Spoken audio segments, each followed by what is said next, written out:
The 45th session of the Senate and the first regular session of the 20th Congress is hereby called to order. Senator Camille Villar will lead the chamber in prayer. Heavenly Father, we praise and glorify you today for your grace and enduring love for our country. Thank you for the resilience you have blessed us with. Even in the face of challenges, you see your hand of protection over our people. Lord, continue to guide us, grant us your wisdom, and teach us to serve selflessly, always putting the needs of our country above our own. As your word in James chapter 1, verse 5 declares, if any of you lacks wisdom, you should ask God, who gives generously to all without finding fault, and it will be given to you. Today, we humbly ask for that wisdom. May it lead our thoughts, shape our words, and direct our actions as we deliberate on laws and policies that will define the future of our beloved country. We thank you for the privilege of public service, for the opportunity to serve our kababayans and to be instruments of change for their well-being. Remind us always that it is not a privilege for personal gain, but a sacred calling to uplift the lives of others. May we use this responsibility to bring comfort, hope, and lasting progress to our people. We pray for peace and unity in our land so that we may serve our country with one voice, compassion, and dedication. We also lift up to you our kababayans here and abroad. Keep them safe, strengthen their faith, and bless their families. Lord, we once again thank you for your endless love and grace. We entrust our country and our future in your mighty hands. In Jesus' name we pray, amen. Amen. The Secretary will please call the roll.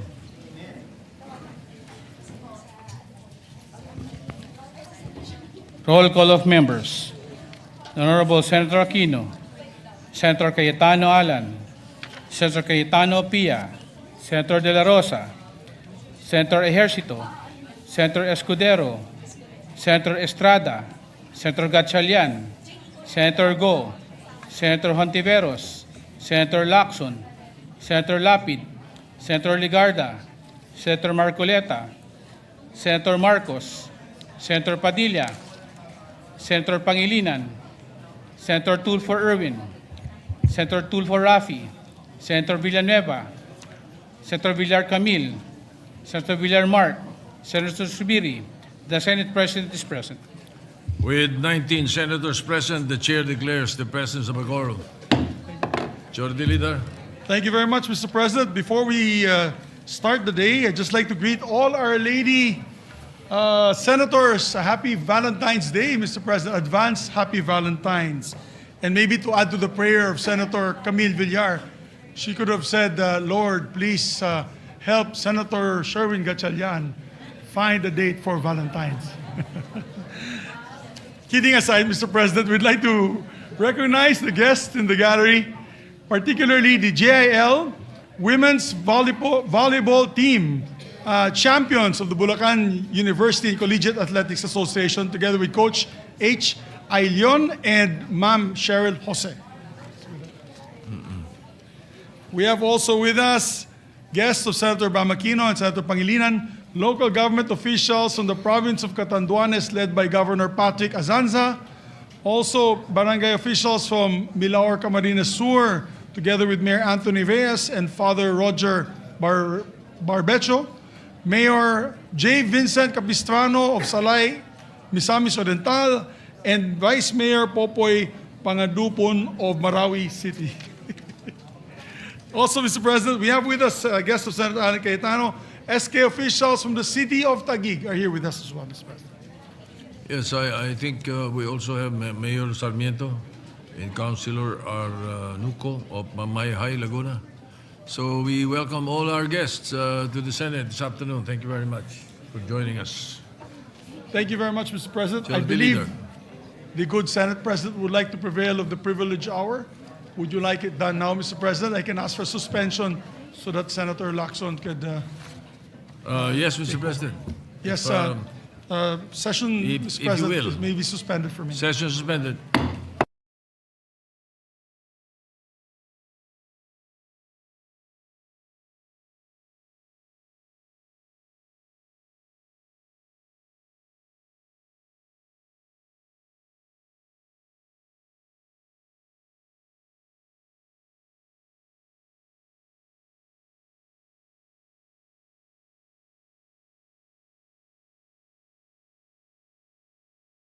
Before we recognize our distinguished Senate President, would like to also recognize an additional guest of Senator Aquino. Vice Mayor Julio Samson of North Sagaray, Bulacan is also with us, Mr. President. Mr. President, may we recognize our distinguished Senate President Vicente Soto III, to avail of the privilege hour, Mr. President. The Senate President, Senator Vicente Soto III, is recognized. Thank you, Mr. President. Thank you, my esteemed colleagues. Thank you for allowing me, before the reference of business, to be recognized for this. The first time I delivered a privileged speech in the Senate was August of 1992. And the topic, more or less, is connected to my topic today, which is my first privileged speech in the 20th Congress. I rise today, Mr. President, to once again convey and place on record my history on the fight against drug abuse and illegal drugs. I will discuss it in three parts, Mr. President. Everybody agrees that when it comes to the eradication of prohibited drugs and drug abuse in our country, but the argument lies in the manner and method to combat this pervasive menace to the society. Let me begin with the past, Mr. President. As I had said in three parts, the past, the present, and the future. In the past, 1988, I was elected Vice Mayor of Quezon City. I immediately established the Quezon City Anti-Drug Abuse Advisory Council. The program was recognized for reducing the drug problem in Quezon City from a high level of 54% in the entire Metro Manila down to 9%, significantly lower, in very lower levels that the World Health Organization, the WHO, later recognized it as a model council. This is one of the reasons why I ran for the Senate in 1992, to author laws against illegal drugs and drug abuse. During that time, Mr. President, shabu was a regulated drug, for the information of the Gen Zs and the millennials. In 2002, I principally authored Republic Act 9165, or the Comprehensive Dangerous Drugs Act, which was enacted into law that year. It emphasizes rehabilitation for drug dependents, both voluntary and compulsory, and mandates drug education programs in schools and communities. Now, as a staunch and long-standing advocate against illegal drugs, I always convey that this battle must be holistic. As a matter of fact, it is a war. There must be four major concerns and success in the four major concerns. And what are these? Enforcement, prosecution, prevention, and rehabilitation. Enforcement, kahit ubusin mo, Mr. President, ang lahat ng pusher sa Pilipinas, lipulin mo, ilagay mo sa isang island, bombahin mo yung island. Kumuha ka naman, ipunin mo lahat ng droga sa buong Pilipinas. Cocaine, shabu, marijuana, designer drugs, heroin, lahat na. Pag sama-samahin mo sa isang lugar, sunugin mo lahat. you will not be able to eradicate it. Why? Because there are drug dependents. Hanggang may drug dependent, they will find substances to abuse. May contact cement, may Novain, may cough syrup. Yung napatay na professor sa UP, 17 stab wounds. Cough syrup high. Yung tao nung mahuli namin. And then, prevention. Prevention, Mr. President, unfortunately, is not integrated in the DepEd curriculum. While it should be a drug abuse resistance education program that should be incorporated in this, in the Department of Education. Grade 5, grade 6, grade 7. The then President Erap started it in 1998 with you as the, Mr. President, the presiding officer, Senator Lacson as head of the PAOK TF. But it died a natural death after President Estrada was removed. But then, it is a very important component. Prevention. And the only way to do that is in grade 5, grade 6, grade 7, drug abuse resistance education program. They will already know by that time, before they reach first year high school, that illegal drugs will be bad for them. Drug dependency will be bad for their family, for their future, for their health. And then rehabilitation, Mr. President. Rehabilitation should be lodged in the Department of Health. It is, as a matter of fact, lodged in the Department of Health based on the law that I have authored, Republic Act 9165. But we asked the DOH, are you doing it? Are you accrediting all the rehabilitation centers in the Philippines? Ang problema, may pinapasok sa rehabilitation center, Mr. President. After 6 months lalabas, pag after another 1 or 2 months, balik uli. Why? Because the profiling is wrong. Because the program being used is wrong. Hindi ho ganun kadali mag-rehab. We must find the profile, we must define the profile of the drug dependent. Ano man bagay sa kanyang rehabilitation program? Iba-iba po yan. Merong faith-based, merong 12 steps Minnesota model, merong multidisciplinary, merong therapeutic community which is being done in Bikutan and it's very successful. At yung eclectic. So, Mr. President, hindi po ganun kadali yun. So, again, why am I saying all this? Because I want to go into the present.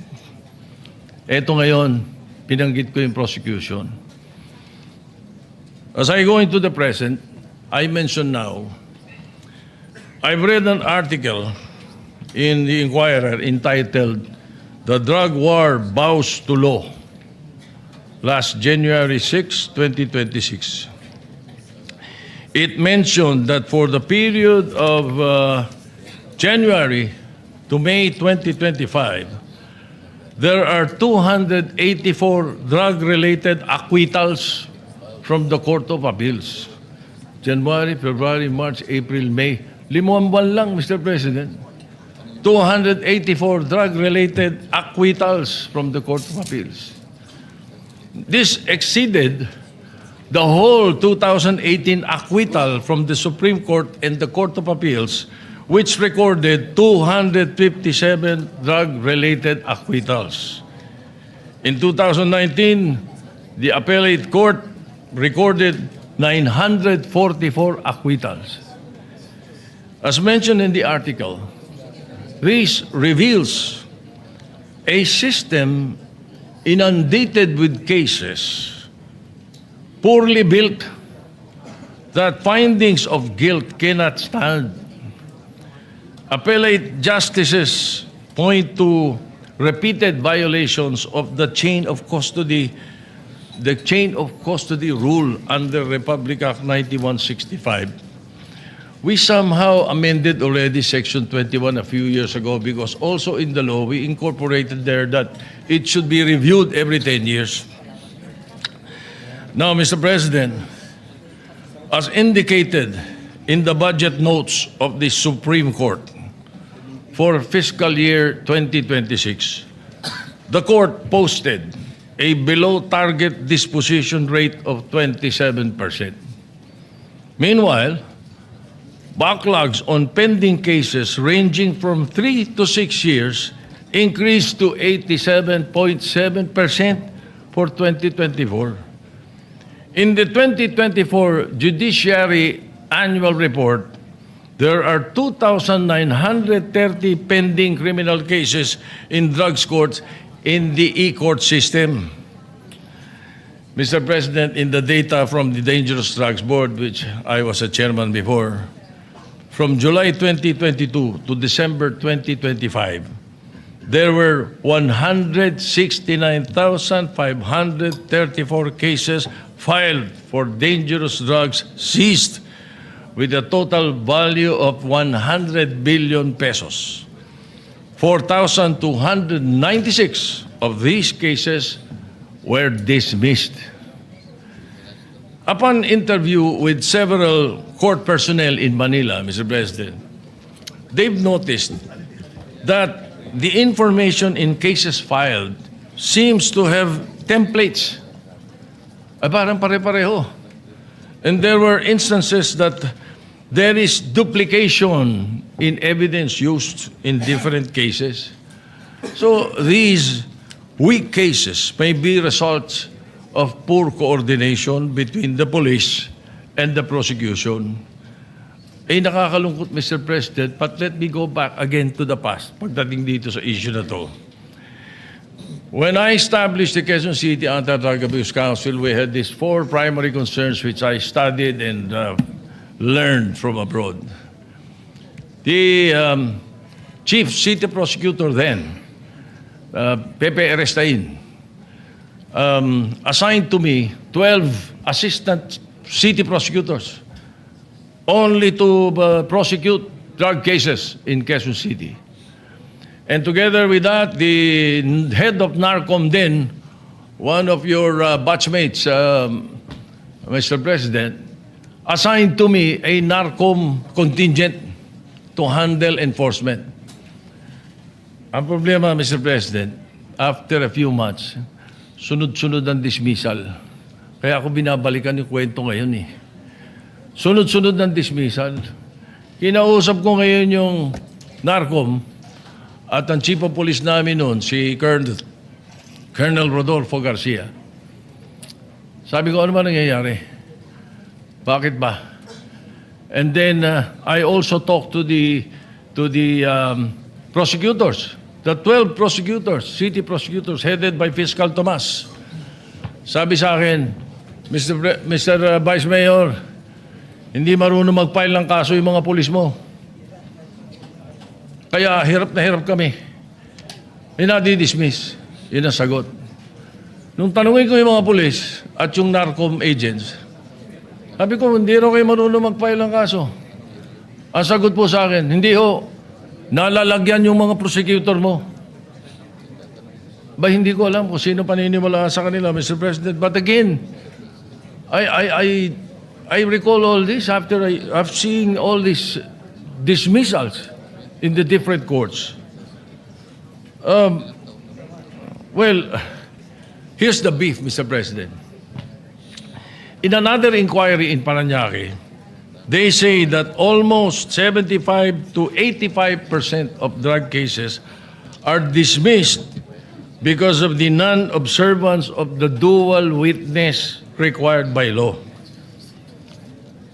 Ito na, according to enforcers, it's a challenge to have buy-bust or entrapment operations due to lack of availability of prosecutors during the buy-bust, media or elected officials at the time or of immediately following.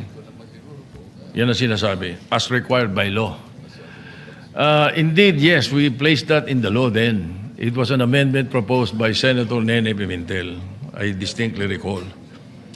In the case of People versus Nisperos, even 30 minutes after the enforcement is no longer considered as immediately following.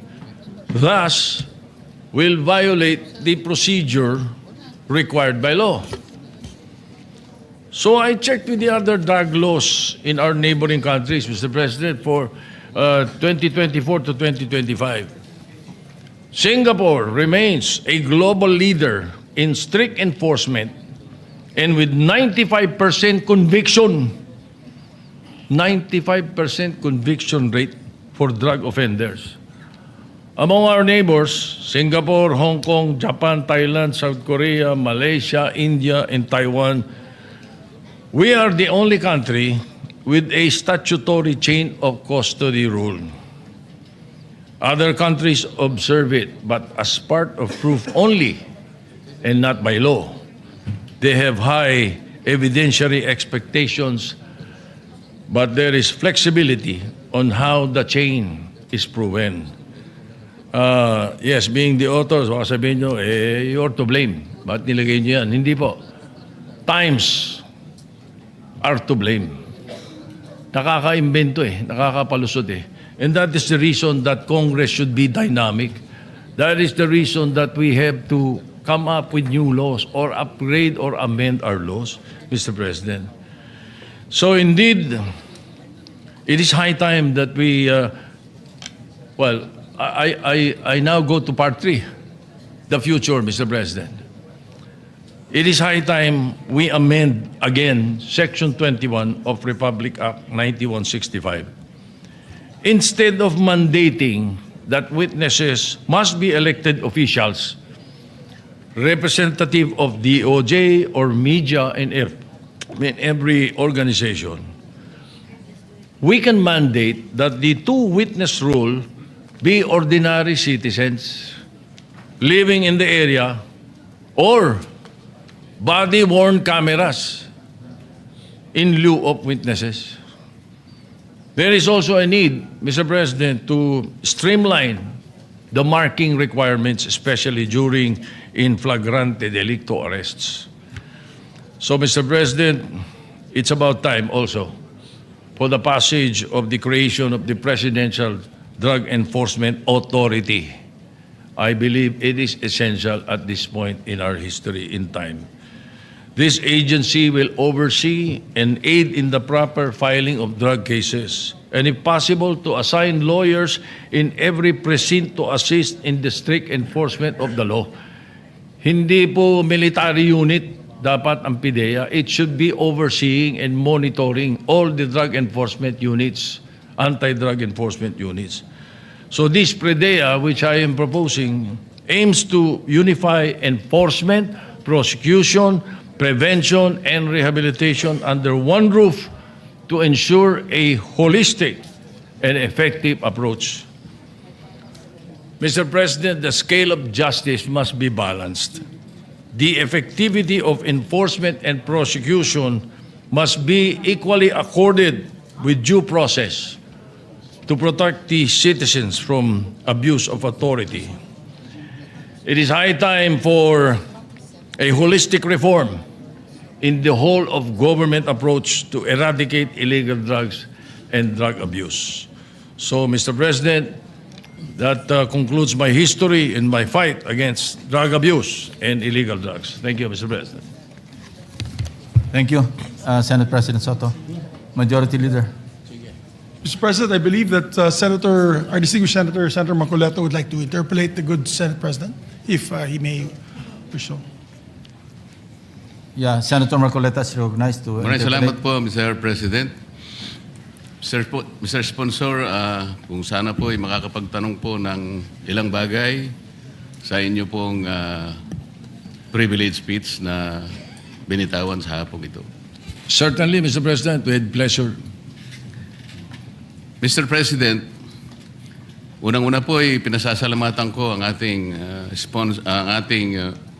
Senate President sa paglalahad niya ng kanyang makulay na kasaysayan kung paano po pinasimulan ang kanyang inisyatibo para makatulong po sa pagsugpo ng droga sa ating bansa. Napaka-importante po talaga na ito po ay diretsahang mabaka po ng ating pamahalaan para sa ganun ito po ay mapuksa sa lalong madaling panahon.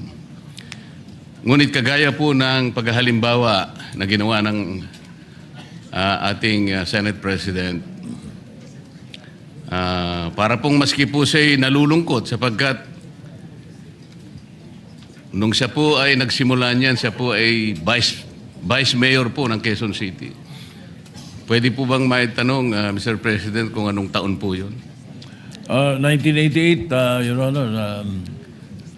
Ngayon January 18, 1988 were the elections. I was sworn in as Vice Mayor, if I recall it right, February 2 of 1988. Ngayon po, Mr. President, tayo po ay 2026 na at kayo po ay Senate President na po. Mga ilang taon po yung pagitan mula nung kayo'y maging Vice Mayor at ngayon po ay isa ng Pangulo ng ating Senado.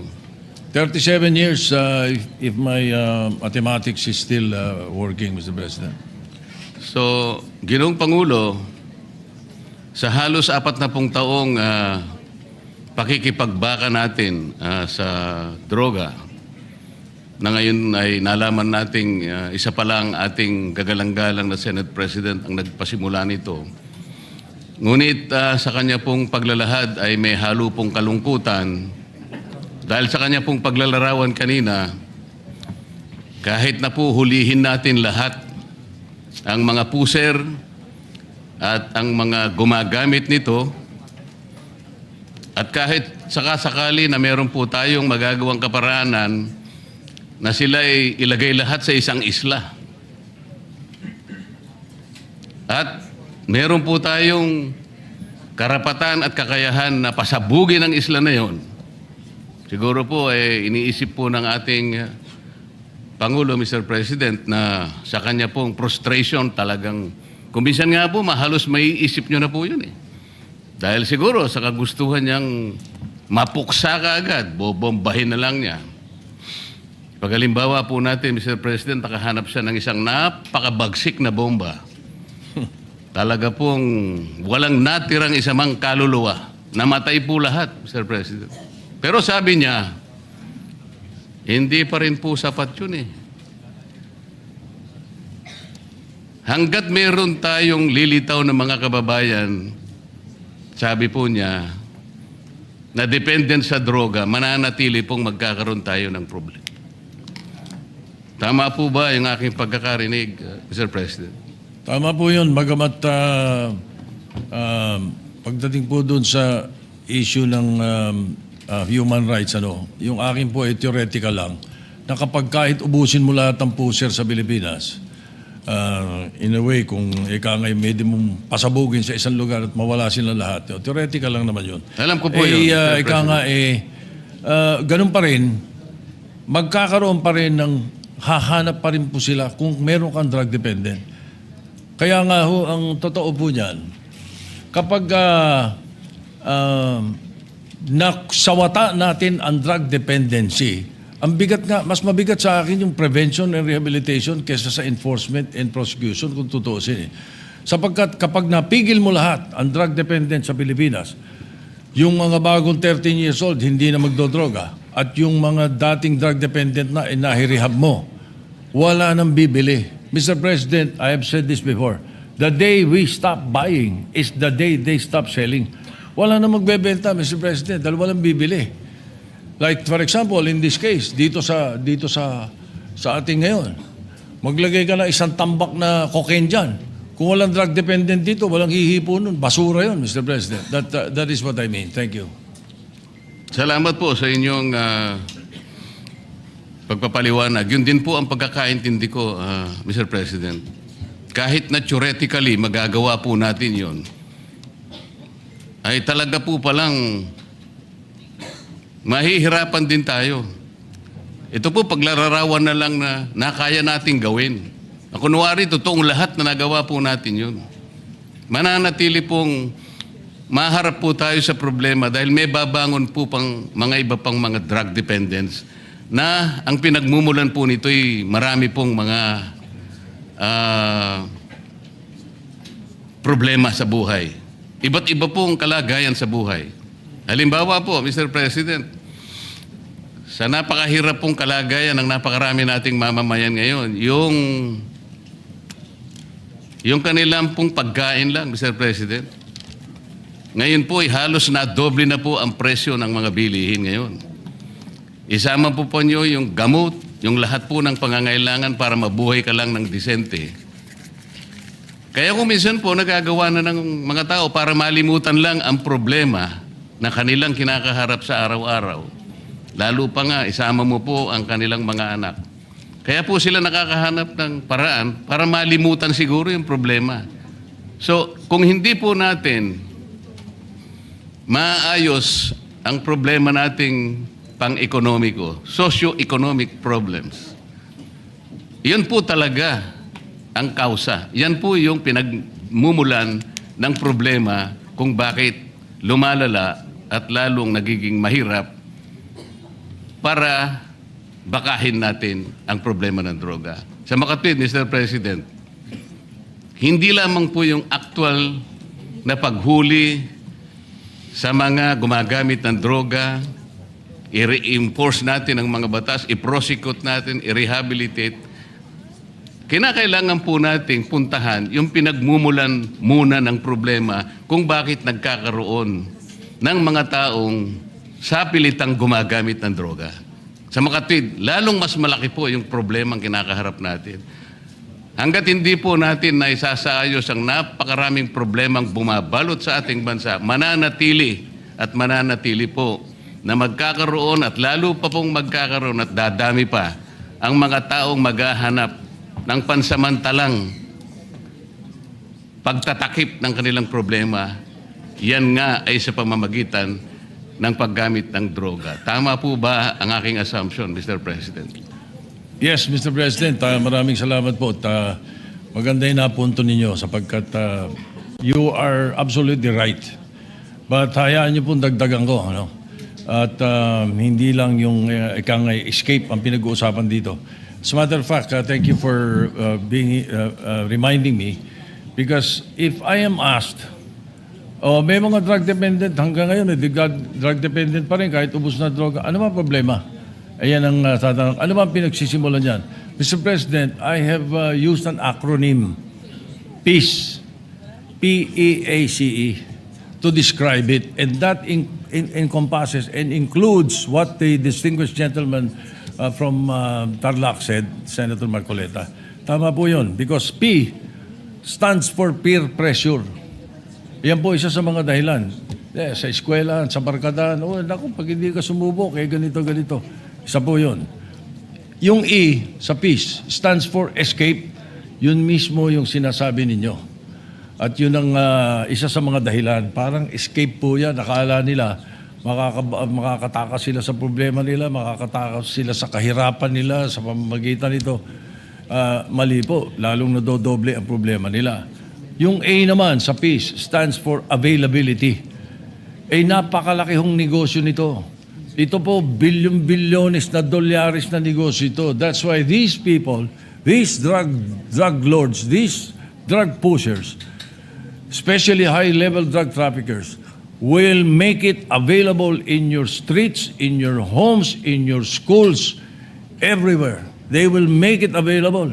At kukumbinsin kayo na sububok at malulung dito sapagkat negosyo po ito. It's a $1 trillion industry in the world. Yun naman pong C sa peace is curiosity.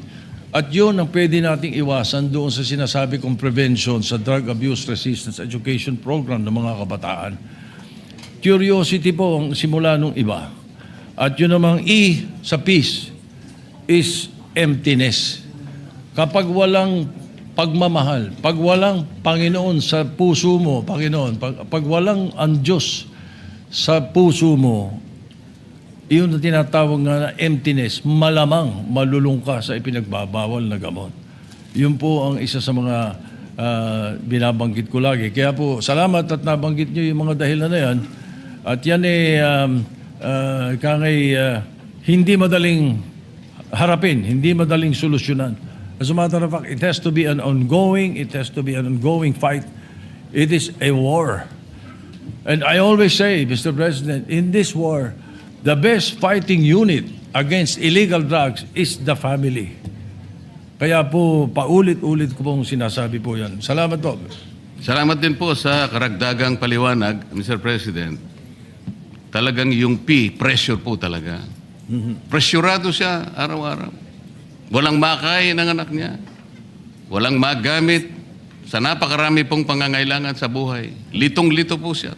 Talagang pressure po yun. Yung E, ano na po yung E, Mr. President? Escape. Escape. Akala po niya, makakaiwas siya. Akala po niya, magagawa niya ng paraan, maiwasan niya na lang sapagkat hindi po niya mapunan ang pangangailangan talaga sa araw-araw.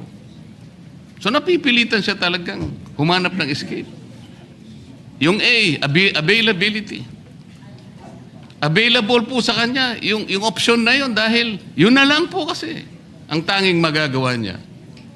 Dahil kahit ano pong gawin niya, sa napakahirap pong kalagayan ng marami nating kababayan, makikita naman po natin ang pinanggagalingan talaga nitong mga droga ay talaga pong yung mahihirap na segment ng ating population. Yung C, Mr. President, ano na po yun? Curiosity. Akala po niya, curiosity. Baka iniisip niya, tingnan ko nga, baka dito maka-escape nga ako. Ito na lang siguro ang mabuti kong gawin. Hanggang sang yung huli, Mr. President, ano na po yung huli? Emptiness. Emptiness. Walang pagmamahal, walang Panginoon Diyos. Hindi lamang po yun. Empty talaga, literal pong empty. Walang pagkain, walang gamot, walang pambayad sa napakaraming mga bagay. Talaga pong malululong siya sa droga. Talaga pong hahanapin niya, Mr. President. Wala po siyang choice. Hahanapan po niya yung makakapagbigay sa kanya ng panandaliang siguro escape sa kanyang buhay. Hindi niya kayang harapin lahat. Tao lamang siya. Ito po ang pinanggagalingan ng problema ng droga. Ito lang pong nangyari sa atin ngayon. Very recently, Mr. President. Nung nilimas po ang ating kabangbayan, lalo pong nalugso ang economic condition ng ating bansa. Lalo pong tumaas ngayon ang bilihin. Maski kanino po kayo magtanong ngayon, litong-lito ang ating mamamayan. Kaya alam ko po, lalong dadami na naman ang droga. Nakakalungkot po, nakakatakot. Sana po ay unahin natin sana yung pinagmumulan ng problema ng droga. Ito po yung pangkalahatang kalagayang kabuhayan ng ating bansa. Maraming salamat po, Mr. President. Maraming salamat po sa inyong panahon. Thank you. Just for the record, Mr. President, tayo naman po ang Kongreso at Senado, hindi po nagkukulang kung tutuusin. Lagi po nating hinaharap ito. At meron nga po tayo mga tinutulak na mga bagong batas na pwedeng sumagupa dito. Ang isa po na mga naipasa na natin, na inaasahan ko that in the very near future, the Executive Department will finish this. This is Republic Act 11928. This is the Separate Facilities for Heinous Crimes Act. Ito po yung mag-i-establish tayo ng isang lugar na kung saan nakahiwalay yung mga high-level drug traffickers para po maiwasan na natin yung debate naman pagdating sa death penalty. Anyway, Mr. President, maraming salamat. Senator Robin Padilla is recognized. Maraming salamat po, Ginoong Pangulo. Nais ko naman pong magbigay ng konting pahayag sapagkat nabanggit po ng ating Ginoong Pangulo ang patungkol po sa pagtatayo ng mga pasilidad para po sa mga involved po sa droga. Nais ko lamang pong banggitin sa ating plenaryo nung panahon po na ako po ay nakulong sa Bilibid. Si Ginoong Pangulo po ang tumulong po sa amin makapagtayo ng therapeutic center sa loob. Kung natatandaan niyo po, Ginoong Pangulo. Opo, tatandaan ko po at saka pinadagdagan ko po yung Building po sa loob. Yung pagkain po ninyo, pinataasan ko yung budget. Opo. Yan po ang mga naging institusyon na po ngayon yan sa New Bilibid Prison, sa Bureau of Correction, yung pong Inmates Crusade Against Drugs. At ito po ay tinulungan po kami ni Ginoong Pangulo, Senator Vicente Soto III. Kaya isa pong malaking tulong po ito sa Bilibid sapagkat dito po ay naihiwalay po yung mga drug offenders doon po sa mga tinatawag po natin na mga kriminal. At ito po, nagkaroon po kami ng mga building doon. At ito po ngayon ay kinikilala na programa po sa Bucor. Meron lang po ako sana na mababanggit din po sana dito sa ngayon na dapat din po natin pong harapin. May kinalaman din po ito. Sa ngayon po kasi yung atin pong mga kulungan ay napakarami pong mga drug offenders po ngayon na nakakulong. At katunayan po, halos ang buong population po, sabihin na natin, 80% ay drug offenders po. Sana magkaroon din po tayo ng mga panukala na makapaghihiwalay po sa atin doon po sa mga usapin na kung sino po yung mga heavy user, doon naman po sa mga light users pa lang na wag po sana silang mapasama doon sa mga tinatawag po natin ng mga pusakal na kriminal. Yun lamang po. Maraming salamat po uli sa inyong lahat. Salamat po. Salamat po, Mr. President. I wish to thank the distinguished gentleman from Camarines, from Bicol and Nueva Ecija, Senator Robin Padilla. Yes, tama po yun. Mga 70 to 75% po ng nakakulong ay drug-related actually, yung kanilang mga kaso. At yung sinasabi po nila na suggestion na baka maihiwalay, pwede po natin yan i-incorporate doon sa tinatayo po na separate facilities for heinous criminals.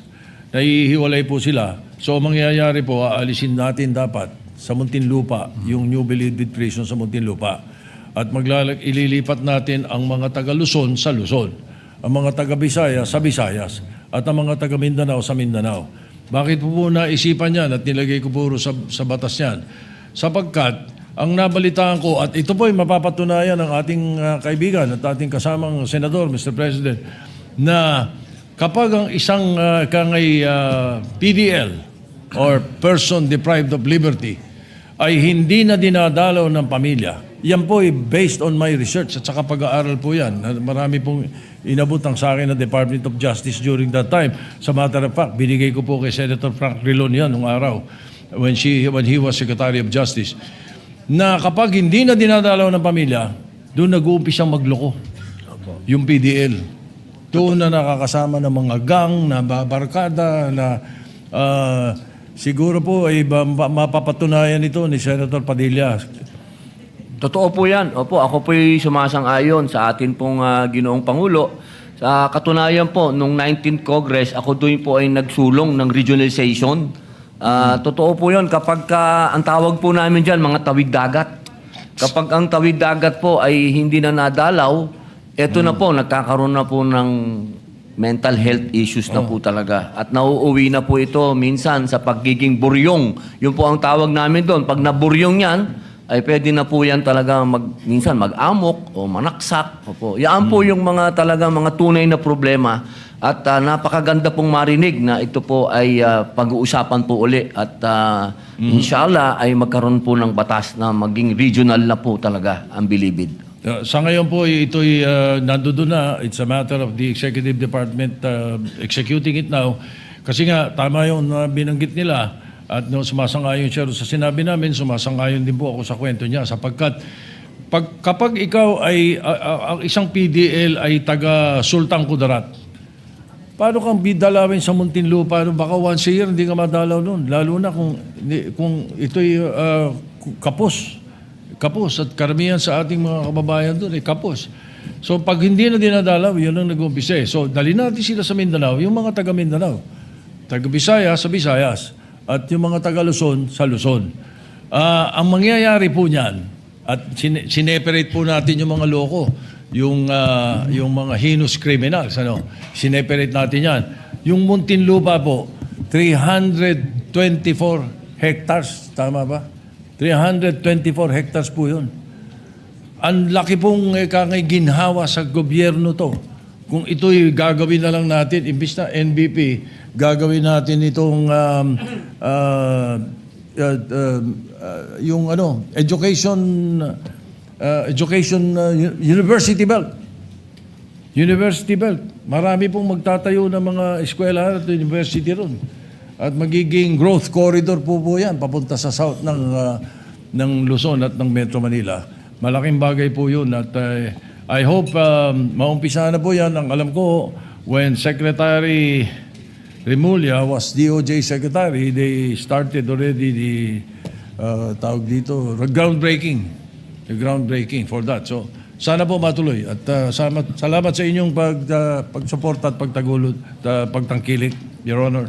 Apo, maraming salamat po, Ginoong Pangulo. Meron lang po akong idadagdag, konti lang po doon. Nakapag-usapan din po namin ito. Totoo po yun ni Secretary Remulla nung siya po ang DOJ.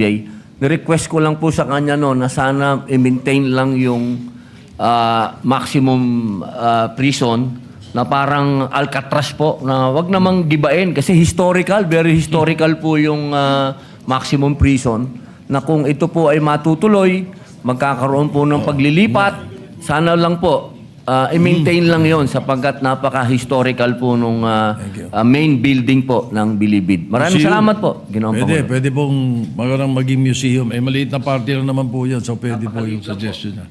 Thank you. And again, 11928 was co-authored by Senator Mig Subiri, Mr. President, just for the record.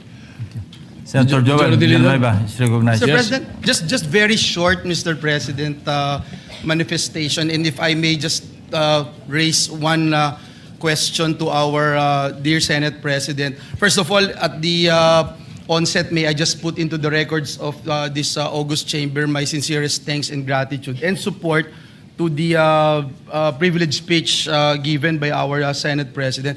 Just one thing that I'd like to raise that touched my heart is when the Senate President made mention not only about all this, the pressure, peer pressure, escape, availability, curiosity, and the last one was mentioned, yung emptiness, Mr. President. And emptiness stems from the fact that a person has no course or hope anymore to live and fight another day. And that's why dun po sila pumupunta. And binanggit po ng ating Ginoong Pangulo na napakahalaga ng pananampalataya, napakahalaga ng relationship sa Diyos, napakahalaga ng mayroon kang pinupuntahan at nakakausap through prayers, Mr. President. And I remember there was a time in the history of this country when we actually focus on moral recovery program wherein we involve religious groups, religious sectors. I have talked to so many people, Mr. President, and I don't know if our Senate President would agree with this representation. I have talked to so many people, experts, etc., and our Senate President's been fighting this menace in our society for almost 40 years now. And they have been saying, Mr. President, maraming programa ang pumapalpak kahit na merong lugar, kahit mayroong building, kahit mayroong programa, etc. Pero kung wala po yung moral aspect, yung pong paggabay, pastor man ito, pari man ito, imam man ito, Mr. President, pag bigay ng importansya sa relasyon niya, sa kanyang Diyos, sa kanyang tagapagligtas, then it is impossible really to redeem and to rehabilitate a person who is drug dependent, Mr. President. So I just wanted to ask our dear Senate President about this and how we can really mas mapaigting pa, mas mapalalim pa yung pagkakaroon o pag-i-involve ng tinatawag na moral recovery program, Mr. President. Yes, Mr. President. Tama po yun.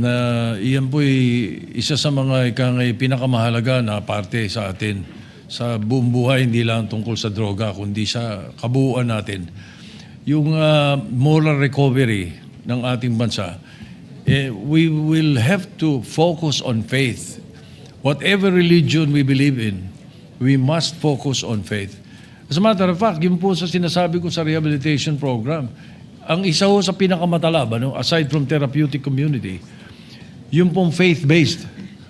Yung faith-based rehabilitation program ang isa sa pinaka-effective na programa, Mr. President. And the moral recovery is immediate.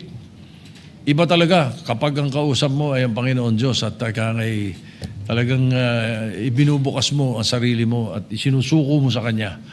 Malaking bagay po ang nangyayari at marahil we can think of a way of how we can incorporate it in the authority that I am proposing, the Presidential Drug Enforcement Authority. Because aside from the 4 major concerns that I mentioned, there is this new technique of alternative development. And perhaps after alternative development that we can use, we can also infuse moral recovery. Mas madali hong mako-convert yung mga drug dependent kung magkakaroon ng moral recovery program and faith-based as much as possible. Yes, Mr. President. Thank you. sir. Thank you, Mr. President. I will fully support that. And thank you, Mr. President, for that very clear answer, Mr. President, especially based on experience by our Senate President. Importante ho na talagang isa-puso, masaisip, at talagang maintindihang mabuti ng isang mamamayan na ang kanyang buhay ay mahalaga at merong patutunguhan ang kanyang buhay kung meron siyang pagkilala at pananampalataya sa pinananaligan niya na Diyos. Maraming salamat, Ginoong Pangulo. Thank you, Mr. President. Salamat din po. Salamat po, Mr. President. Thank you. Majority Leader. Thank you very much. Thank you very much, our dear Senate President, for his privileged speech. Mr. President, I move that we refer to the Committee on Public Order and Dangerous Drugs the privileged speech of the distinguished Senate President together with all the manifestations and interpellations done after. Mr. President, Senate President is may we recognized. please ask the Majority Leader to include also the Committee on Justice? Oh, yes, Mr. President, a secondary committee, Committee on Justice. So referred. Is there an objection? Hearing none, so referred. Thank you very much, Mr. President. Mr. President, I move that we take up proposed Senate Resolution number 297. I so move, Mr. President. Is there an objection? Hearing none. Asan na yun? 297, Mr. President. Resolution 297. Senate Resolution 1794. Or maybe before that, Mr. President, I move to withdraw that motion and proceed with the reference of business, Mr. President, so that we can put that clearly on the record. Mr. President, I move for the reference of business yeah. and withdraw the previous motion. Reference muna. Doon ako nakatingin eh.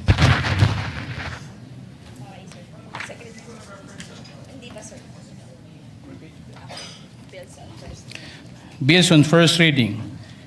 Senate Bill number 1794, Anak, establishing a 25-bed capacity hospital in Barangay Kasigang Municipality of Santo Tomas, Province of Davao del Norte, to be known as the Santo Tomas Municipal Hospital in operating Funds 4 by Senator Marcos.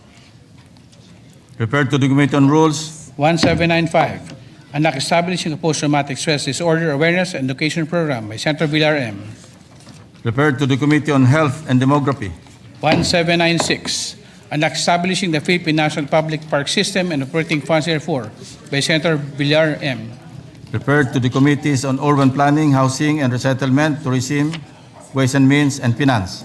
1797, Anak, proclaiming the first Friday of March as Firefighters Recognition Day by Senator Villar M. To the Committee on Public Order and Dangerous Drugs. 1798, Anak, integrating a comprehensive study of Philippine history during World War II into the higher education curriculum by Senator Villar M. Referred to the Committee on Higher, Technical, and Vocational Education. 1799, Anak, ensuring gender-responsive and inclusive protocols and programming to address the gender-differentiated needs of women during emergencies, including public health concerns, pandemics, and natural and man-made disasters by Senator Villar M. To the Committees on Women, Children, Family Relations, and Gender Equality, Health and Demography, and Finance. 1800, Anak, establishing a green public recruitment program for all branches of government by Senator Villar M. To the Committees on Sustainable Development Goals, Innovation, and Futures Thinking, and Finance. 1801, Anak, mandating the formulation and implementation of programs on sleep disorder awareness by Senator Villar M. to the Committee on Health and Demography, 1802, an act promoting the use of baybayin as a tool for cultural development of the Philippines, providing for its promotion, protection, preservation, and conservation by Senator Villar M. referred to the Committee on Culture and Arts, 1803, an act preserving the genius sports and games of the Philippines by Senator Villar M. referred to the Committees on Culture and the Arts and Sports, 1804, an act institutionalizing the appointment of economic and investment promotion officers in local government units, amending for the purpose of Public Act Number 7160 of the Local Government Code of 1991 by Senator Villar M. to the Committee on Local Government, 1805, an act establishing a national high school in Barangay San Roque, Municipality of San Isidro, Province of Davao Oriental, to be known as San Roque National High School in profiting funds thereof by Senator Go. to the Committee on Rules, 1806, an act enabling banks to expand service delivery channels through cash agents and providing guidelines therefore by Senator Marcos.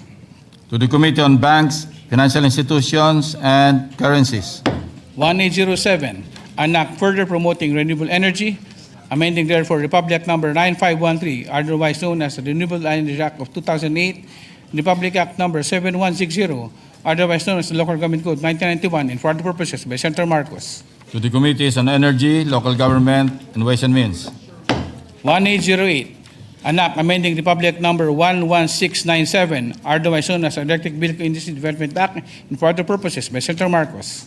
to the Committees on Energy, Trade, Commerce, and Entrepreneurship, and Ways and Means, 1809, an act providing for the creation, organization, and operation of digital banks, amending for this purpose Republic Act Number 8791, otherwise known as General Banking Law of 2000.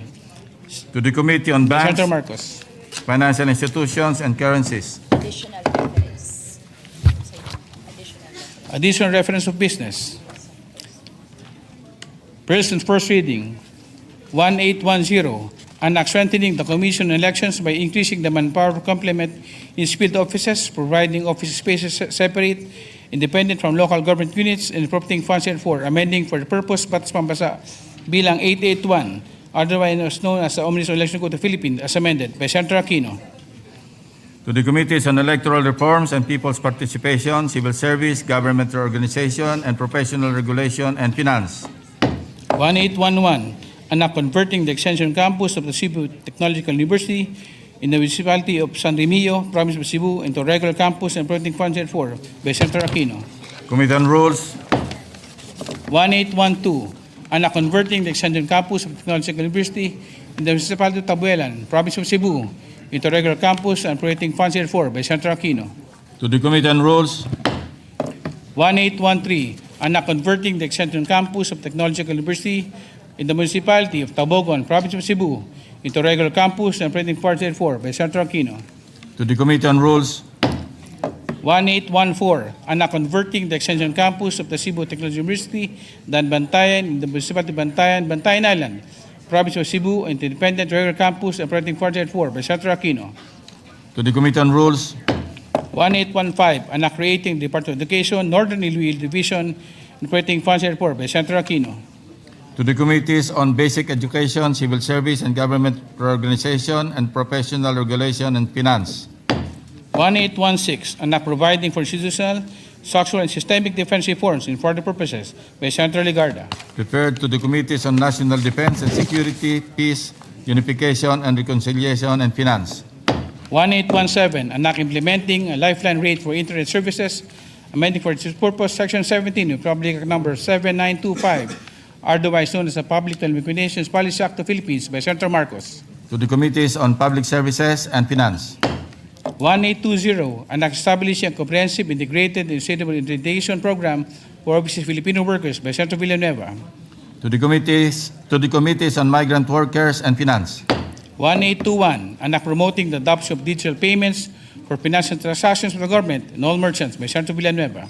to the Committee on Banks, Financial Institutions, and Currencies, 1824, an act defining and penalizing racketeering influence and corrupt organizations, providing civil remedies and forfeiture of illegally acquired assets and for other purposes by Senator Marcos.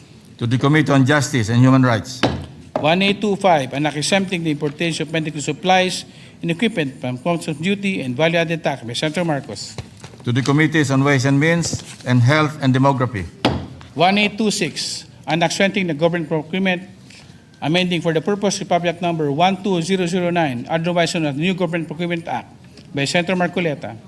to the Committee on Finance, 1827, an act amending section 15, 21, and 25, Republic Act number 6770, otherwise known as the Ombudsman Act of 1989, and providing funds therefore, by Senator Marcoleta. to the Committee on Justice and Human Rights, 1828, an act further strengthening the Anti-Money Laundering Act, amending for the purpose Republic Act number 9160, otherwise known as the Anti-Money Laundering Act of 2001, as amended, by Senator Marcoleta. to the Committees on Banks, Financial Institutions and Currencies, and Justice and Human Rights, 1829, an act to further combat financial fraud perpetrated against public funds, allowing private individuals to institute actions for false claims on behalf of the government, by Senator Marcoleta. to the Committee on Justice and Human Rights, 1830, an act mandating accessibility, inclusivity in all tourism sites for persons with disability and senior citizens, operating funds therefore and for the purposes, by Senator Tulfo E. to the Committees on Tourism, Social Justice and Welfare, and Rural Development and Finance, 1831, an act to establish a Philippine Coast Guard Academy, allocating funds therefore and for the purposes, by Senator Marcos. to the Committees on Public Services, National Defense and Security, Peace, Unification and Reconciliation, and Finance, 1832, an act promoting entrepreneurship by initializing a financing program for micro and small enterprises through the Pondo sa Pagbabago at Pag-asenso program and providing funds therefore, by Senator Tulfo E. to the Committees on Trade, Commerce and Entrepreneurship, Economic Affairs, and Finance, Resolutions. Resolution number 291. Resolution directing the appropriate Senate committee to inquire in need of legislation on the status of production and publication of the Philippine map reflecting to the West Philippine Sea pursuant to Receipt Order number 29, within the view of ensuring the timely production, publication, deposit, and international notification thereof, by Senator Marcoleta. to the Committees on Foreign Relations and Environment, Natural Resources, and Climate Change, 297, resolution honoring the life and legacy of Honorable Jose de Venecia Jr., expressing the deepest sympathies and condolences of the Senate upon the passing of the former Speaker of the House of Representatives and venerable statesman, by Senator Gatchalian. to the Committee on Rules, Majority Leader. Thank you very much, Mr. President. Mr. President, I move that we consider proposed Senate Resolution number 297. Mr. President. Senate, yes, Proposed Senate Resolution 297. Consideration is in order. Thank you very much, Mr. President. May we ask the Secretary to read the title of the measure? The Secretary is directed to read the title of the measure. Resolution honoring the life and legacy of Honorable Jose de Venecia Jr., expressing deepest sympathies and condolences of the Senate upon the passing of the former Speaker of the House of Representatives and venerable statesman. Mr. President, I move that we recognize the distinguished sponsor, principal sponsor of the measure, Senator Erwin. To sponsor the measure, Senator Erwin is recognized. Thank you, Mr. President. Thank you, Majority Leader. Mr. President, distinguished colleagues, today we mourn the passing of a titan of Philippine politics, the longest-serving Speaker of the House of Representatives in the post-war era, Jose de Venecia Jr. It is my privilege to sponsor a resolution honoring the life of this great man and expressing the deepest condolences of the Senate on the occasion of his passing. When I entered politics in 2001 as the representative of the 1st District of Valenzuela City, JDV was my first speaker. In many ways, he was a pivotal part of my formative years in public service.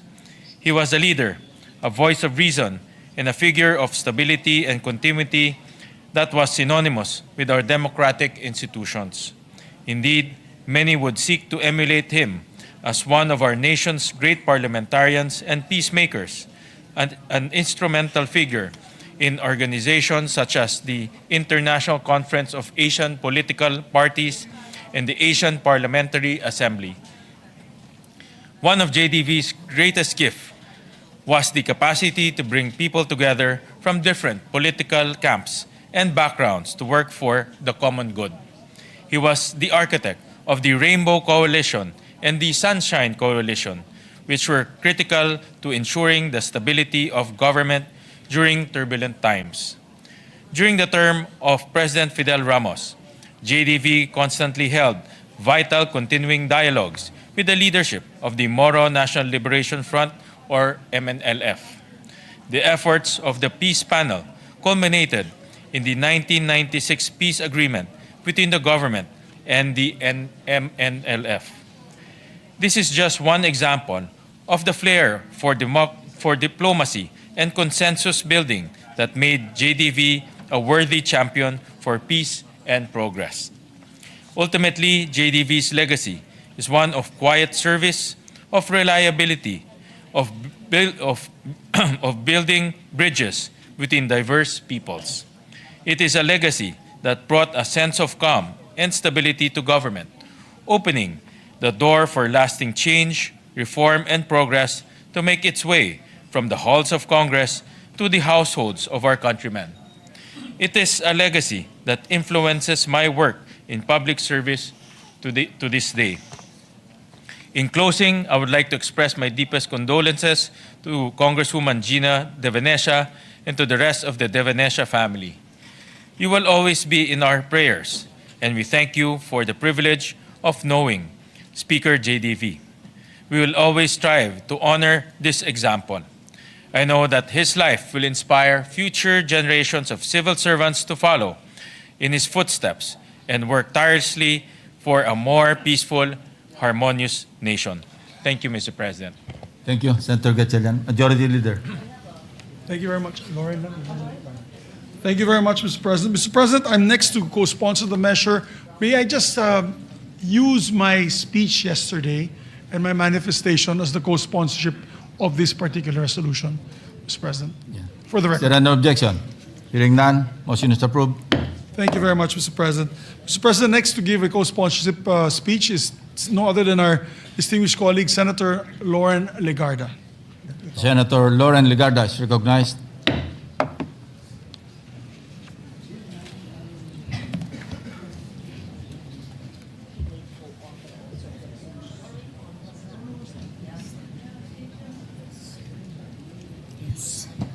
Thank you, Mr. President. Parang kailan lang tayo ay nagbigay ng pahayag sa Senate resolution, maybe a year ago, when he was here. He was very much alive then. I'm glad we did so. I think it was Senate President Chis Escudero at the time. Yes, so I'm glad that we did that. I rise today, Mr. President, with deep sorrow to honor the life and legacy of former Speaker Jose De Venecia Jr., our beloved Manong Joe.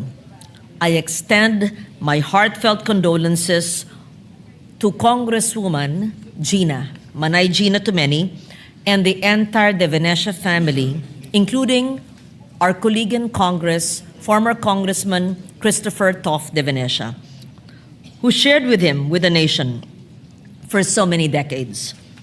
JDV was a statesman of rare vision. He was a journalist, a diplomat, a legislator, a global advocate for peace. He was the longest-serving Speaker of the House of Representatives, and under his leadership, the House became a forum for bold ideas and national renewal. He believed in dialogue, in coalition building. Anong tawag nun? Rainbow coalition. Similar to what Majority Leader Migs Zubiri espouses, and in the power of consensus.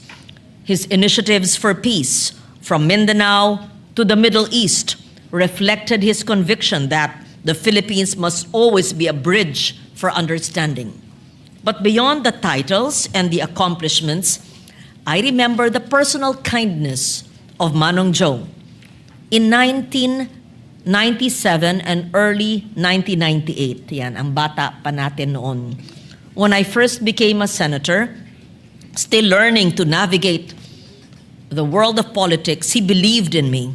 Hindi po ako siguro tatayo bilang senador dito ng pang-apat na termino kung hindi po niya ako pinili kasama ni Manay Gina at kasama si then President Ramos na masama sa kanilang lakas slate. In fact, nagtanggal pa po sila ng mga kabinete nila sa lakas para ma-accommodate po sa 12-man slate ang babaeng batang journalist at the time. He encouraged me to take the risk and quietly stood by me. I would not be here today if he had not given me that trust. What I will remember most are his simple words of encouragement, his genuine guidance, the way he made you feel that your work and your voice mattered. He was not one to impose, rather, he guided with gentle persuasion. I remember during the campaign, he would talk about globalization in 1998, when the crowds were rowdy and clapping, and he would talk about his vision for the Philippines and for the world as early as then, and perhaps the people were uncomfortable with such discourse in a campaign rally. But I recall conversations with him on the plane when we would take the flight together. As a neophyte in politics, he would handpick me to join him in some meetings and in rallies where the other more veteran re-electionist senators could not make it. Kasama ko po nun si Bobby Barbers, kasama ko po nun si Tito Gingona, kasama ko po nun si Rene Cayetano. Kasama ko nun si Nani Perez, kasama ko rin nun, was it Nina Rasul? Yes. No, not Jovi Salonga, Mr. Senator Villanueva. So, I would be reminded that politics is not about power for its own sake, but about service and the responsibility to uplift lives. He believed that leadership was measured not by titles, but by the ability to inspire others to act with courage and conviction. His legacy will live on in the leaders he inspired, the policies he championed, the countless lives touched by his vision of the Philippines that is strong, respected, and at peace. And even beyond his terms as speaker, he would attend global fora and speak about peace, sustainable development, and he enjoyed how, as a young senator, I tried to espouse climate resilience when nobody else quite understood what it meant in 1998. He would call me, Iha, alika, paliwanag mo sa akin ito. Naintindihan ka ba? Ikaw ba ay nagsasalita tungkol dito? And we would talk about it. Whether it would be in Asian and ASEAN forum, or even Middle East meetings, or even in the European Union and in the IPU. Thank you, Manong, for the trust, the guidance, the friendship that I will forever honor. Your example will continue to light our path, and your memory will remain a source of strength for all who believe in the power of service and the promise of our nation. And on a more personal note, Gina, who is a dear Manay, like a sister to me, asked me to say goodbye to Manong Joe in his last hours. I videotaped a short message on my phone and sent it to Manay Gina on the morning when he passed away. Sabi ni Gina, pagkatapos daw nakita yung video ko, Joe, nag-goodbye si Loren. 10 minutes after, he passed away. And Gina, even this morning, told you he loved you so much and believed so much in you. And that to me is really tugs at the heart and is much appreciated. For such a great man, a global Filipino, who was sometimes misunderstood and way ahead of his time in the 80s and the 90s. He also was the first, maybe, OFW who opened the doors for overseas Filipinos as well. There's so much that can be said about a great mind and a great man, and often quite misunderstood. Pero tuwan-tuwa po ako nung pinag-uusapan niya ang mga issues na bumabagabag sa mundo ngayon, way back in the 1998 campaign. Rest in peace, Manong Joe. We love you. Thank you, Senator Ligarda. Majority Leader. Thank you very much, Mr. President. Before I recognize your distinguished colleague, Senator Joel Villanueva, I take assurance that he's now with his daughter, Casey de Venecia, who he was very fond of. And when she passed away at a very young age, when their house burned down, he never stopped thinking about her. So I'm happy to take note that at least, hopefully, they're together in heaven, Mr. President, enjoying their life together that they missed out because of the early death of his daughter. Mr. President, I'd like to recognize a distinguished colleague, no other than Senator Joel Villanueva, to also co-sponsor the measure. Senator Villanueva is recognized. Thank you, Mr. President. Thank you, our dear Majority Leader. Mr. President, dear colleagues, we join all the members of this August Chamber in celebrating the life and legacy of the esteemed Jose de Venecia Jr., former Speaker of the House of Representatives, a pillar of Philippine lawmaking, and a statesman whose imprint on our republic will endure for generations. We extend our deepest condolences to Manay, Tita Gina, Congresswoman Gina, Congressman Toff, and the entire family of Tito Joe. Let me first pay tribute to the great JDV for his many accomplishments. He served as House Speaker from 1992 to 1998, and again 2001 to 2008. The very first, Mr. President, to hold the speakership 5 times in separate terms. Among the landmark measures he authored are the Build, Operate, Transfer Law, widely known as the JDV Law, the Basis Conversion and Development Act, the new Central Bank Act, the Low-Cost Housing Law, the Migrant Workers and Overseas Filipino Act of 1995. His advocacy, Mr. President, for migrant workers would later inspire this representation in crafting the Department of Migrant Workers Act. His legislative record alone would secure his place in history. But Speaker Joe de Venecia gave far more than laws. He gave leadership. Hence, I rise today, Mr. President, not only as a former member of the House of Reps, but as a grateful colleague who had the honor of working alongside him during his speakership from 2001 to 2008, a defining chapter in the life of our legislature and our country. Those years were not easy. Our nation faced political transition, economic uncertainty, and profound questions about governance. At Ginoong Pangulo, sa gitna po ng mga hamong ito, si Speaker Joe de Venecia stood as a steady and principled leader. Ipinakita po niya sa atin na ang tunay na pamumuno ay hindi po nasusukat sa kapangyarihan. Kung hindi po sa kakayahan niyang makinig, umunawa, at magbuklod. As Speaker, he understood that authority in a democracy is built not on command, but on consensus. He listened carefully, respected dissent, and believed deeply in the power of dialogue. Sa mahahabang caucus at mainit na mga debate sa plenaryo, tinitiyak ni JDB na mayroon pong puwang ang bawat tinig at pananaw. He was not merely fluent in the rules of the House, but deeply committed to their spirit. Under his leadership, the Chamber remained a true home of free debate and democratic process, an institution he strengthened and protected. Halos isang dekada rin po kaming nagkasama ni Speaker JDB sa mababang kapulungan.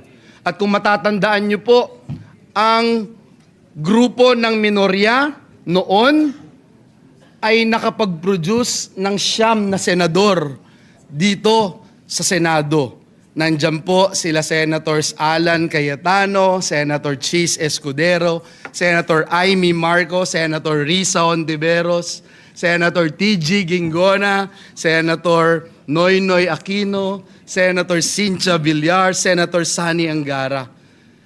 Nasa minorya man po kami noon, Ginoong Pangulo, marami kaming natutunan kay Speaker JDV. Mula po sa malalaking usaping pambansa hanggang sa maliliit na bagay. Hindi lang po kami sa minorya ang nakarating dito sa Senado dahil na rin sa kanyang impluensya. Narito po ang ating Majority Leader, Senator Mig Subiri, Senator J.V. Ejercito, Senators Camille and Mark Villar, Senator Sherwin Gatchalian. Marami pong pinamana si Speaker JDV doon po sa Kamara de Representantes. Naalala ko ho, Ginoong Pangulo, noong tumakbo po siyang Pangulo against President Erap. Nung natalo po siya bilang Pangulo, nakakagulat kasi ho, yung bahay niya dito po sa Makati, araw-araw punong-puno ng tao. May catering, may tanghalian, may hapunan. Pero nung natapos ho yung eleksyon, I remember going there with my dad. Tatatlo lang po kami, Ginoong Pangulo. Minsan sumasama po si Manay Gina, nagba-Bible study po kami.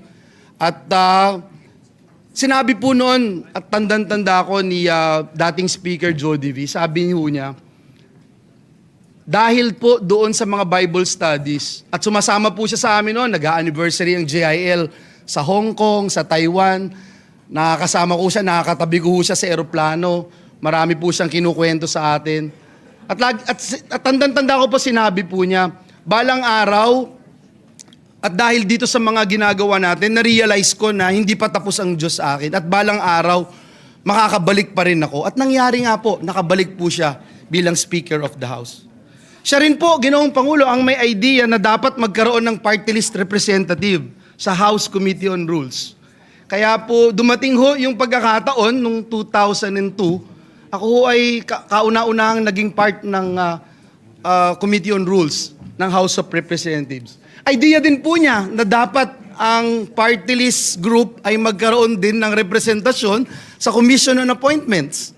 At nangyari din po sa biyaya at habag ng Diyos, tayo po ay naging kauna-unahan ding miyembro ng Commission on Appointments representing the party list group. At simula po nun hanggang ngayon, lagi na pong may party list representative doon po sa Commission on Appointments. Beyond the gavel and the title, Speaker De Venecia, Mr. President, was a mentor. Hinikayat po niya ang mga nakababatang mambabatas noon. Lagi po niyang sinasabi ang importance ng pag-aaral, importante na makapagsalita ka mula sa iyong prinsipyo at laging tandaan na ang panunungkulan ay isang sagradong tiwala ng sambayanan. Marami po sa amin ang hinubog hindi lamang bilang mambabatas, kundi bilang tunay na lingkod bayan dahil sa kanyang halimbawa. Today, Mr. President, with heavy hearts, we join this august chamber united in remembrance and gratitude. We honor a life devoted to service, to country, to institution, and to democratic ideals.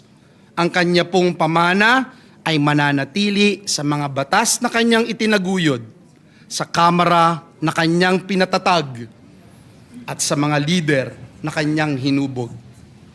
Thank you, Manong Joe, Tito Joe, Speaker Joe, for your leadership, for your wisdom, and for your lifelong devotion to the Republic. Hindi po kayo malilimutan ng sambayanang Pilipino. Maraming salamat, Ginoong Pangulo. Majority Leader. Very nice manifestation, Mr. President. Mr. President, I move also to recognize a distinguished colleague, Senator Jinggoy Estrada, to give his sponsorship of the nation. Senator Jinggoy Estrada is recognized. Thank you. Thank you, Mr. President. Mr. President, my dear colleagues, I rise today to co-sponsor proposed Senate Resolution number 297, honoring the life and legacy of former House Speaker Jose De Venecia Jr., and expressing deepest sympathies of this august chamber on the passing of a towering figure in Philippine politics, the husband of Pangasinan 4th District Congresswoman Manay Gina De Venecia. JDV shaped the face of politics and internal security. In the years of his illustrious career, he believed in the power of dialogue, having played a pivotal role in securing a successful peace agreement with the former secessionist Moro National Liberation Front and in negotiating both a ceasefire and a peace accord with the Armed Forces Movement Young Officers Union. As one of the longest-serving speakers of the House of Representatives, he dedicated his life in serving our nation for peace, prosperity, and respect, even to his political rivals. He faced formidable opponents, including my father, former President Joseph Estrada, during the 1998 presidential elections. Yet, what truly reflects statesmanship is that despite political differences, we regard one another as true family friends. And that bond remains to this day. In fact, last year, both Speaker Joe and Manay Gina de Venecia visited my father at our residence in Green Hills, San Juan, and I was observing both of them talk in our dining table. Nakakalungkot dahil sabi ni Speaker de Venecia sa tatay ko, ikaw ba nakalabang ko noong 1998? Sabi ng tatay ko, di ba, tinalo ba kita o ikaw ang nanalo? Medyo nakakalungkot yung pagkikita ng dalawa, pag-uusap ng dalawa dahil both are already in their advanced age. Hindi katulad noong 1998 when they were really very bitter rivals. But after that incident, of course, after the election day, they became best of friends. Anyway, his friendship with the Estrada family continues to remind us that politics is indeed temporary. Beyond politics, he was a devoted husband, father, and grandfather. Tito Joe, thank you for your leadership, dedication, and your belief in the Filipino people. Muli, ang aming taus-pusong pakikiramay sa mga naulila ni Congressman Joe de Venecia. Maraming salamat po, Ginoong Pangulo. Majority Leader. Maraming salamat, Mr. President. Next to also sponsor the measure is no other than Senator Mark Villar, Mr. President. Senator Mark Villar is recognized. Mr. President, my dear colleagues and guests of the Senate, good afternoon to all of you. Today I rise with profound respect and deep gratitude as this chamber adopts Senate Resolution number 297, honoring the life and legacy of former House Speaker Jose de Venecia Jr., a statesman, a leader, and an inspiration for generations of public servants, including myself and many of those who sit in this chamber today. But for me, of course, I call him Tito Joe. As much as one's demise is an inevitable part of life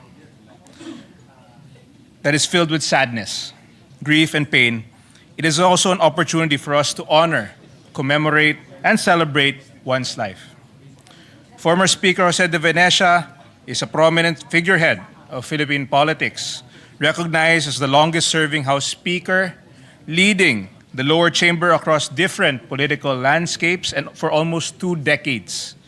He is a resolute leader whose steady hand harmonized varying and opposing voices towards genuine reform, peace, and unity. Mr. President, my father had the honor of working with JDV when they were both in Congress in 1992. My father recalled fond memories with the Speaker and the commitment he had in pushing for policies and initiatives that truly turned the lives of Filipinos for the better. And personally, marami po akong memories kay Tito Joe. Nung ako po ay estudyante at nag-a-apply po ako, gumawa po siya ng napakagandang recommendation para sa akin. At ako po ay malaking bagay po ito para sa akin dahil natanggap din ako sa college na in-applyin ko. At malaking bagay yung recommendation niya. This was I was 17 and I believe at the time Senator Camille was 10 years old. So marami na po kaming pinagsamahan ni Tito Joe at malaki pong utang na loob kay Tito Joe. Malaki pong effect niya sa buhay ko.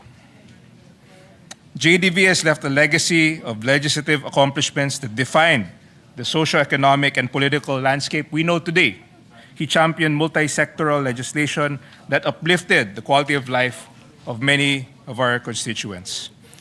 Former Speaker de Venecia was a leader who fought for genuine peace and unity.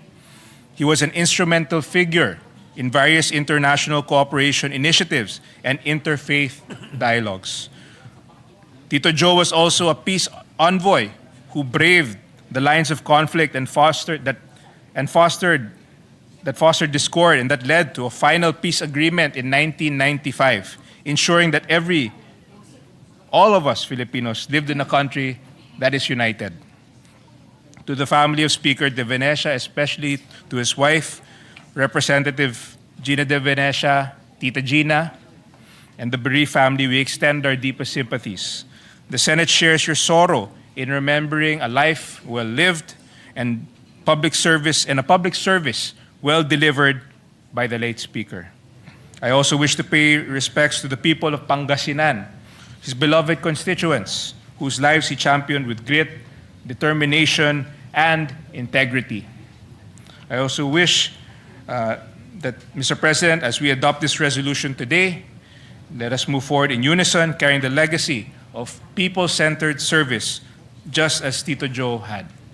May his memory be held as a paragon of service to each and every Filipino that we serve. Maraming salamat po, at muli nakikiramay po ako sa naiwang pamilya at mga kaibigan ni Speaker Joe De Venecia, Tito Joe. Thank you very much, Mr. President. Thank you you. very much. Majority Leader. Thank you very much, Mr. President. Next to also sponsor the measure, Senator Erwin Tulfo, Mr. President. Senator Erwin Tulfo is recognized. Mr. President, dear colleagues, yesterday, the nation lost a pillar of Philippine politics, statesman, a parliamentarian, and a builder of institutions, former Speaker Jose Joe De Venecia. A son of Pangasinan, Speaker De Venecia served the House of Representatives and was elected Speaker 5 times. An enduring testament to the trust of his peers, he championed landmark measures that helped shape our modern economy and governance. The Build, Operate, Transfer, or BOT law that laid the groundwork for public-private partnerships, laws on the conversion of military bases, and key reforms that strengthened our financial and institutional framework, such as the creation of the Central Bank of the Philippines. Beyond our shores, he carried the Philippines' voice for peace and dialogue. He founded the centrist Asia-Pacific Democrats International and the Asian Peace and Reconciliation Council. He was a peace envoy during the Ramos administration and a special envoy for intercultural dialogue under former President Duterte's term. Many may not know it that Speaker Joe began as a journalist. He studied journalism at the Ateneo de Manila University and served as an editor of the Gaidon. He later worked as Manila Bureau Chief and Philippine correspondent for the Pan-Asia Newspaper Alliance and wrote on Asian affairs even before martial law. In the late 1960s, he co-founded the Radio Philippines Network, better known as RPN 9, one of the pioneers of broadcast journalism in our country. As a journalist myself who later entered public service, I see Speaker De Venecia's familiar journey. The passage from telling the nation's stories to helping shape its direction, he understood the power of information, dialogue, and truth in building democracy. Behind the public record was a quiet life of service. He extended help to orphanages and homes for the elderly and was a steady source of support during calamities. His generosity reached not only Dagupan in Manila but communities across the Visayas and Mindanao region. Today, Mr. President, we honor a life spent in service, of laws passed, bridges built between peoples, and help given without cameras. On behalf of the Senate, I extend our deepest sympathies to his family and loved ones. May his legacy remind us that public office is, above all, duty to build, to reconcile, and to serve. Thank you, Mr. President. Majority Leader. Senator Bongo would like to also be recognized. Senator Christopher Bongo is recognized.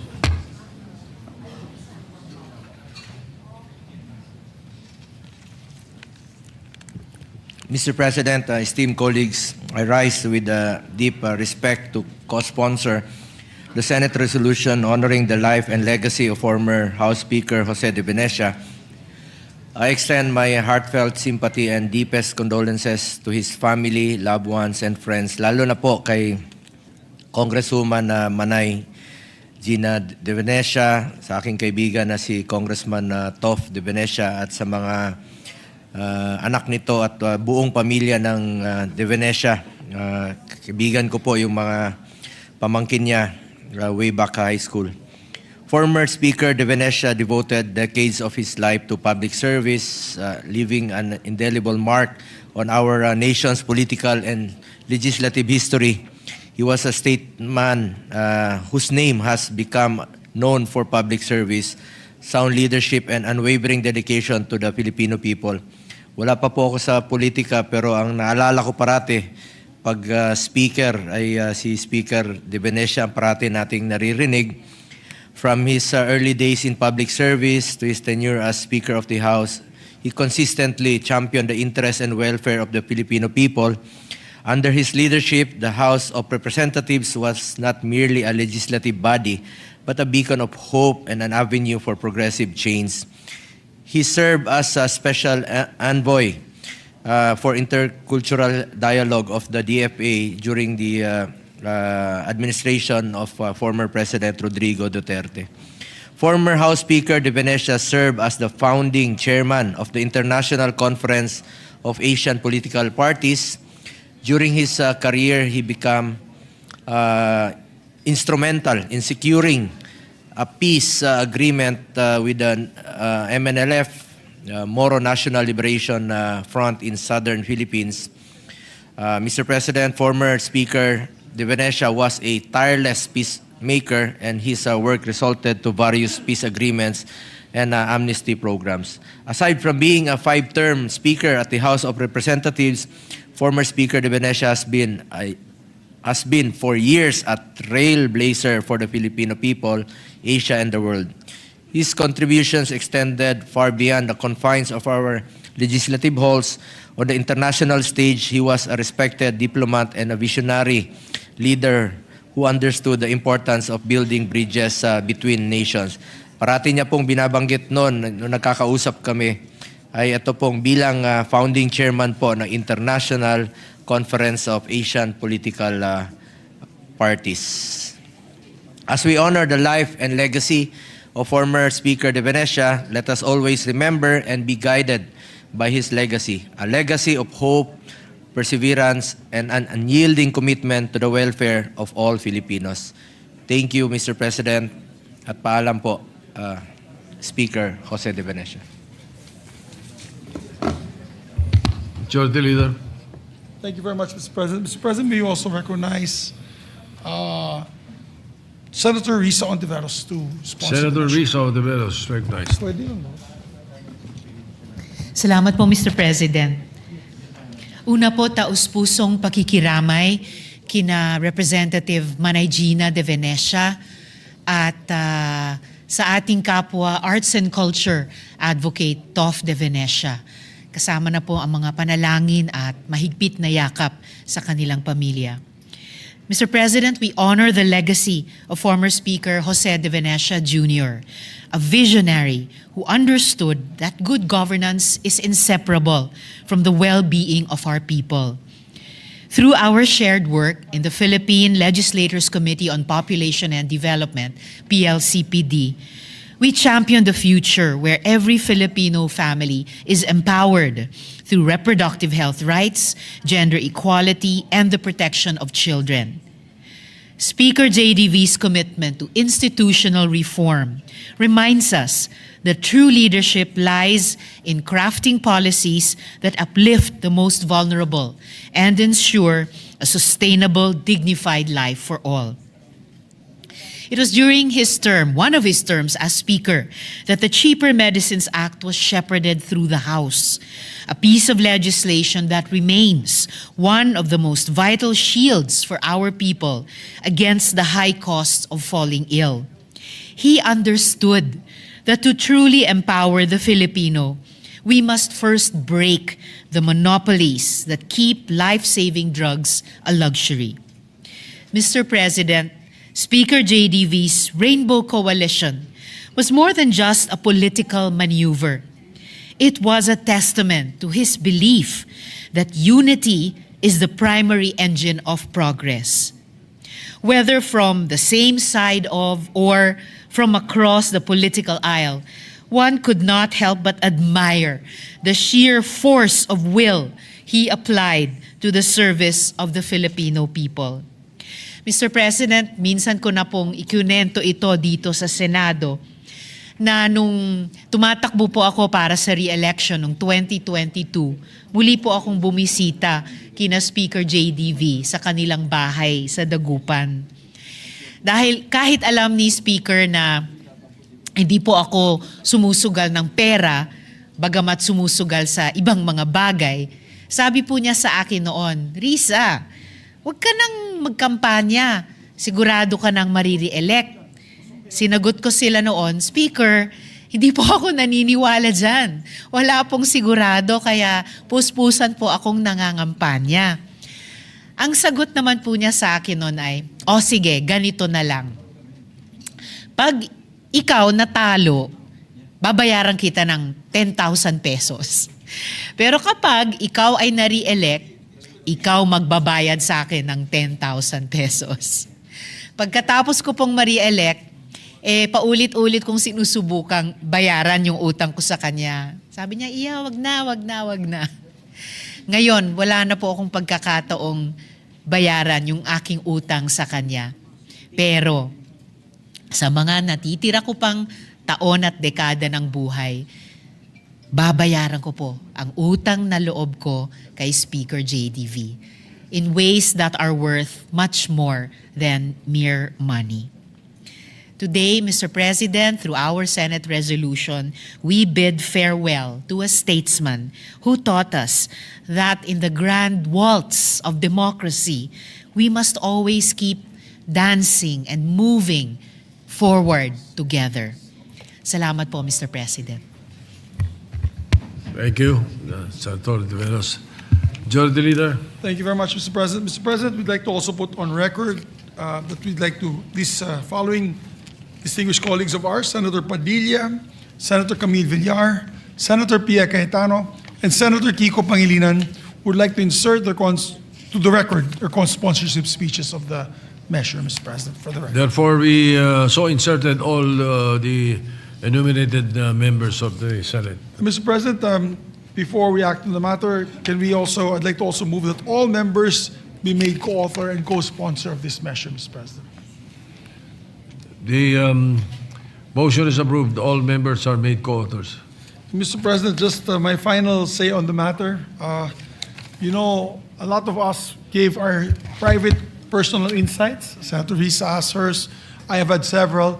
But I would like to just say for the record, while working with this distinguished statesman, and that's why probably he was a statesman, he had no mean bone in his body. As a matter of fact, pag may sumisigaw na sa plenaryo, naalala ko yun, iniinsulto na siya, pagbaba niya sa plenaryo, yayakapin niya. Hindi niya, how do you say, di papansinin or isasnabin niya. Diretso siya dun sa taong yan, yayakapin niya at itatanong, ano bang may tutulo, ano bang problema, how can I fix the problem? Ganun siya.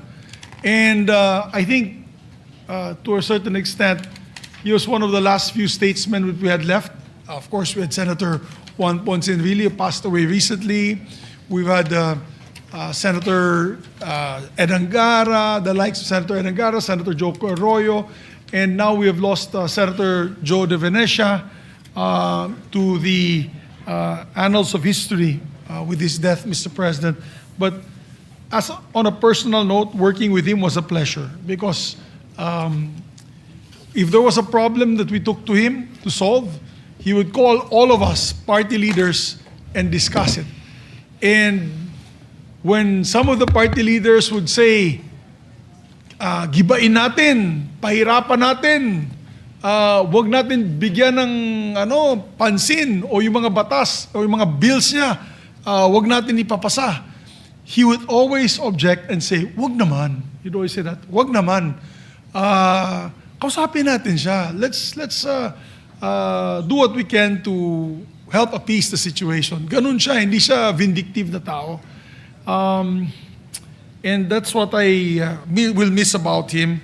And I think that type of leadership was what got him elected 5 terms, historic 5 terms in Congress, Mr. President, because he was very well loved, well liked, and I mentioned this yesterday, Mr. President. He allowed all of us to shine. That is why I'm here today. That's why several of our colleagues are here today, because he would never tell us to stop or shut up in the plenary. He will never send a party whip and say, if you do not stop, mawawala yung allowance mo, mawawala yung benefits mo, mawawala yung stature mo, mawawala yung position mo. Hindi siya ganong klaseng tao, Mr. President. And I can recall one time that the presiding officer was Raul Gonzalez. Best friend yata ni Sen Ping yung si Congressman Raul Gonzalez kasi naging Secretary of Justice yun nung hinahabol si Senator Ping.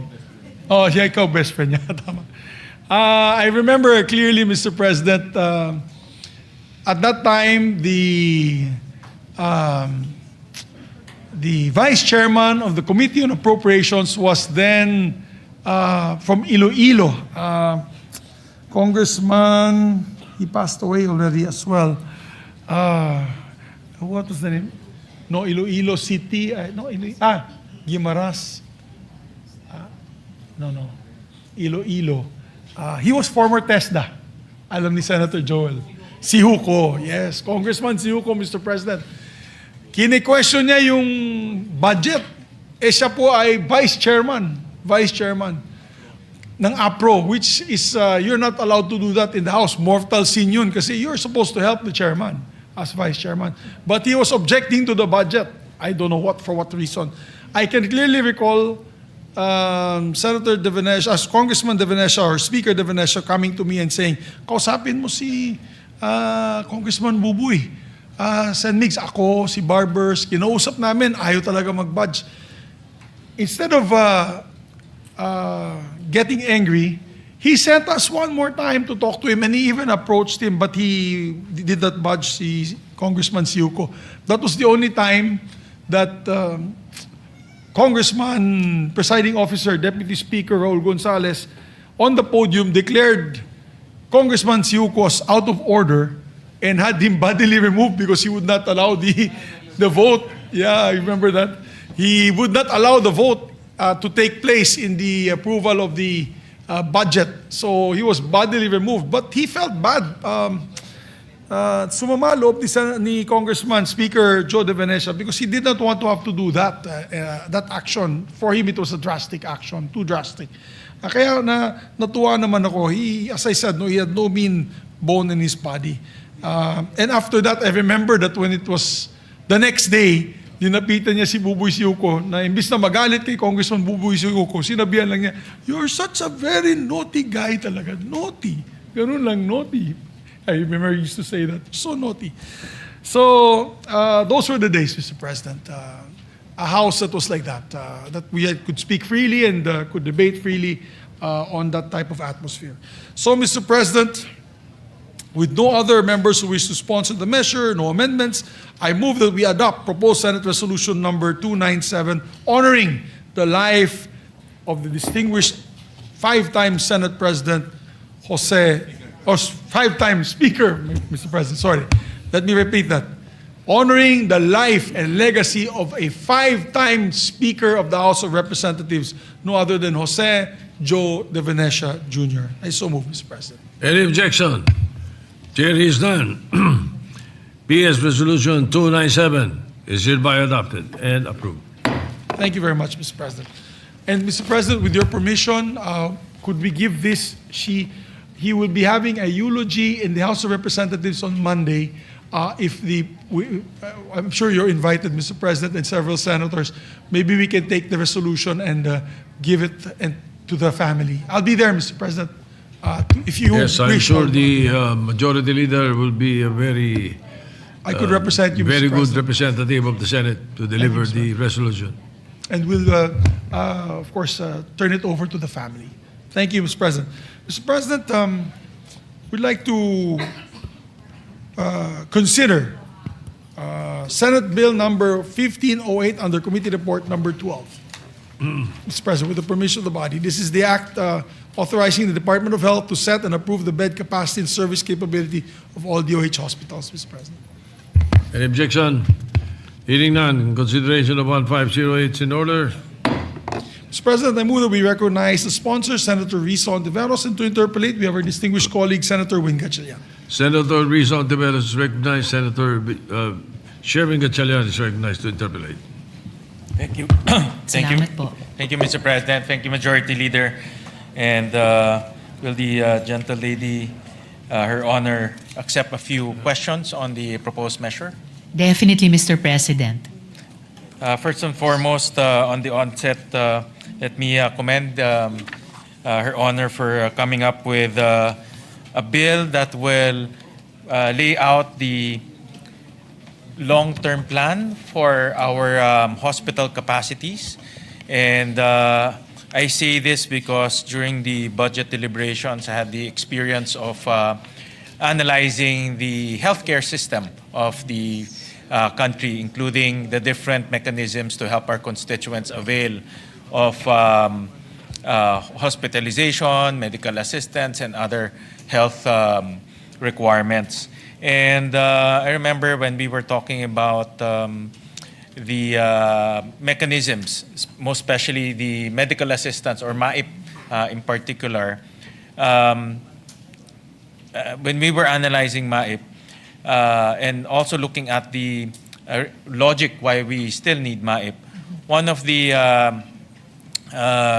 reasons and one of the justifications that were given to me at that time by the DOH and also from our other colleagues is a lot of our constituents experience overcrowding in public hospitals. They experience problems in securing beds, securing services. May mga nagsabi sa akin, this is also first-hand information, that in some of our hospitals, when you need surgery, this is public hospitals, sometimes it takes months, 3 months to get an appointment from doctors or even get a bed space because of the problem of overcrowding in DOH hospitals. And because of that overcrowding, it also spills over the local government hospitals. So pati yung mga local government hospitals natin also experience overcrowding. And because of this problem in overcrowding, a lot of our constituents are forced to take up the pay ward in the public hospitals. And some of them, kung kailangan na talaga magpa-opera or kailangan na magpakita ng specialista, they would transfer to private hospitals.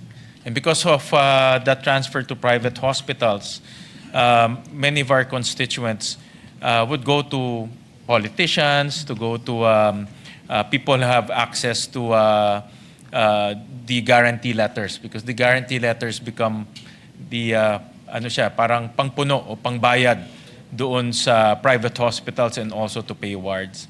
And when we were looking at this problem, one of the issues that we need to focus on is the capacity issues.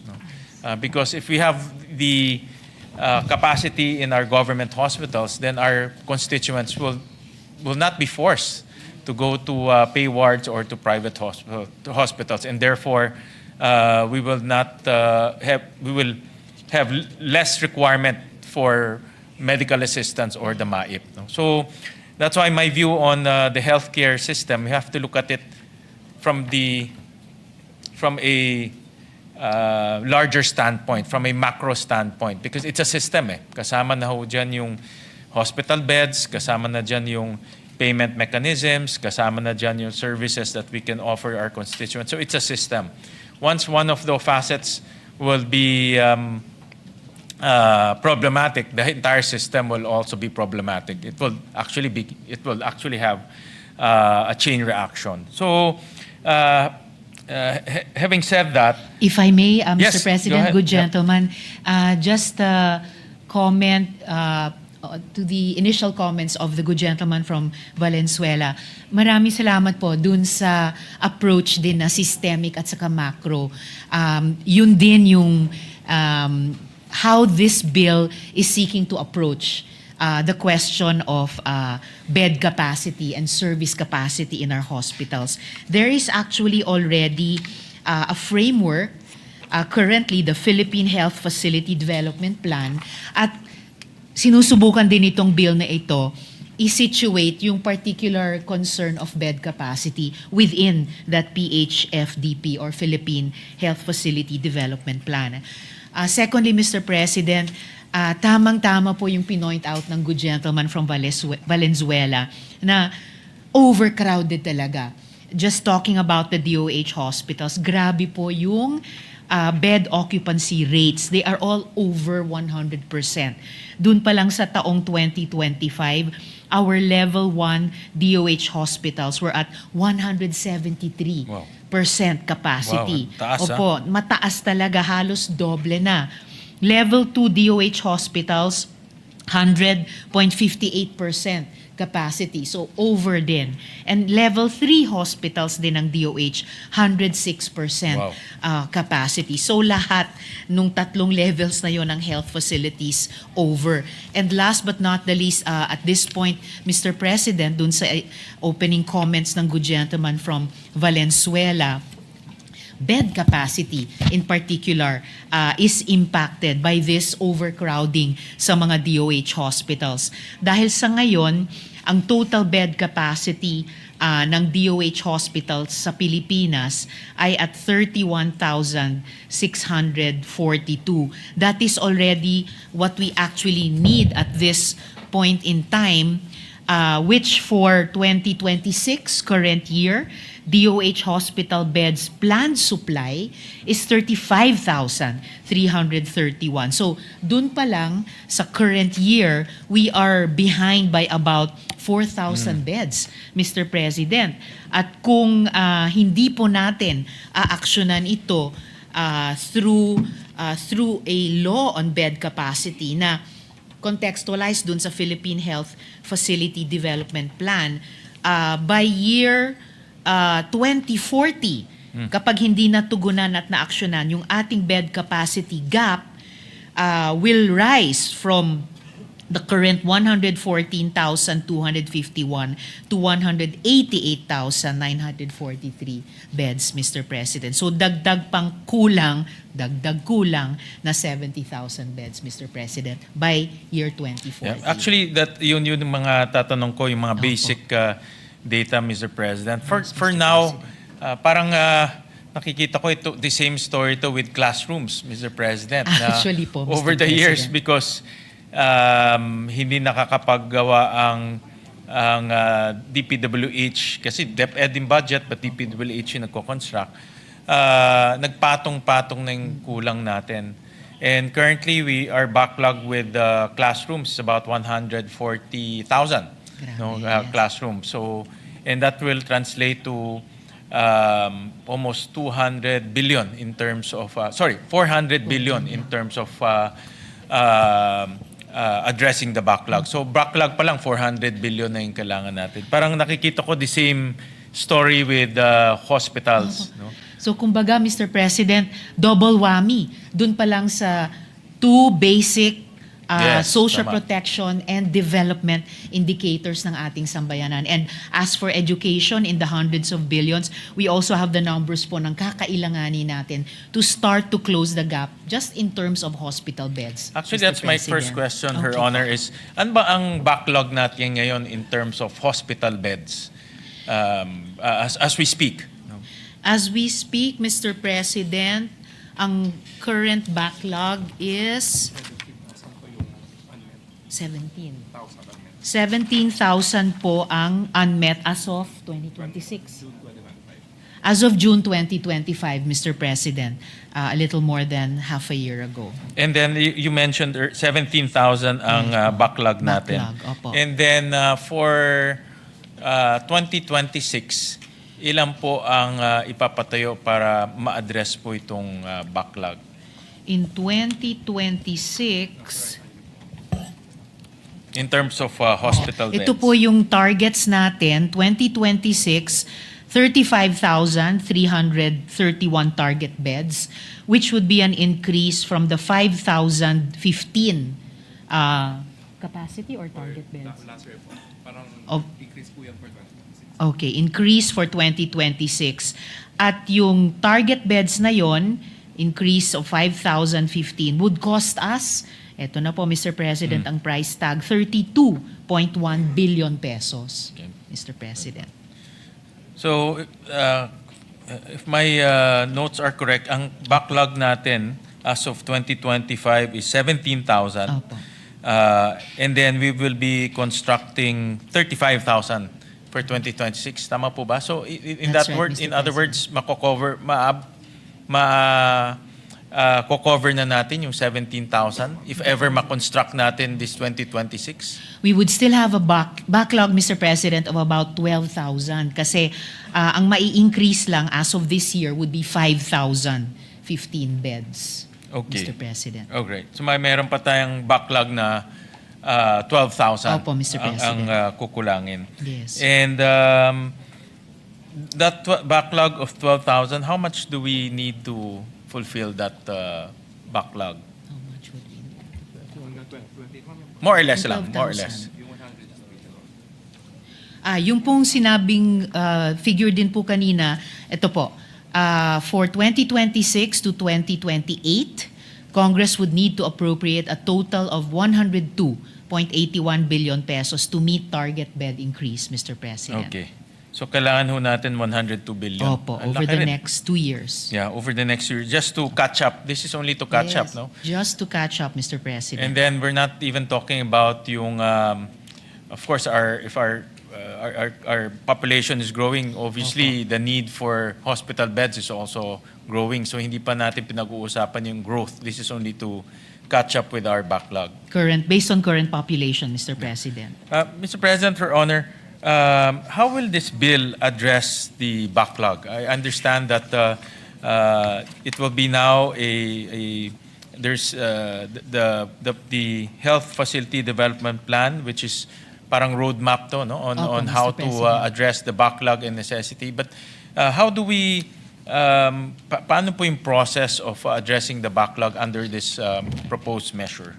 Ang magiging process po niya, Mr. President, is that Senate Bill 1508 seeks to authorize the DOH to set, adjust, and approve the bed capacities and corresponding service capability of all DOH hospitals administratively without requiring separate legislation.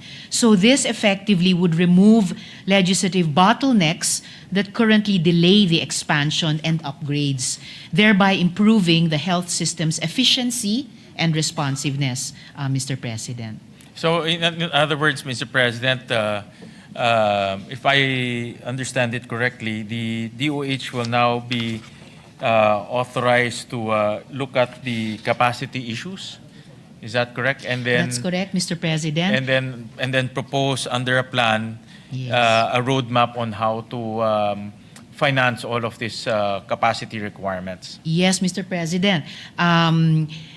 The bill would authorize DOH to approve and adjust bed capacities and corresponding service capabilities of DOH hospitals through administrative issuances. It would be authorized to convert, upgrade, and modernize DOH hospitals' existing equipment and facilities to ensure responsiveness to the health needs of the population consistent with their authorized bed capacity and service capabilities. Doon po pumapasok yung Philippine Health Facility Development Plan. Kasi the bill would mandate the development and maintenance of the PHFDP as a strategic blueprint for modernizing hospital infrastructure and services nationwide. The PHFDP enables access to capital outlay investment and ensure alignment of hospital expansions with national health facility planning and investment priorities. So ito naman po, kumokonekta sa funding na binanggit ng good gentleman from Valenzuela dahil the bill would ensure funding integration still through the General Appropriations Act.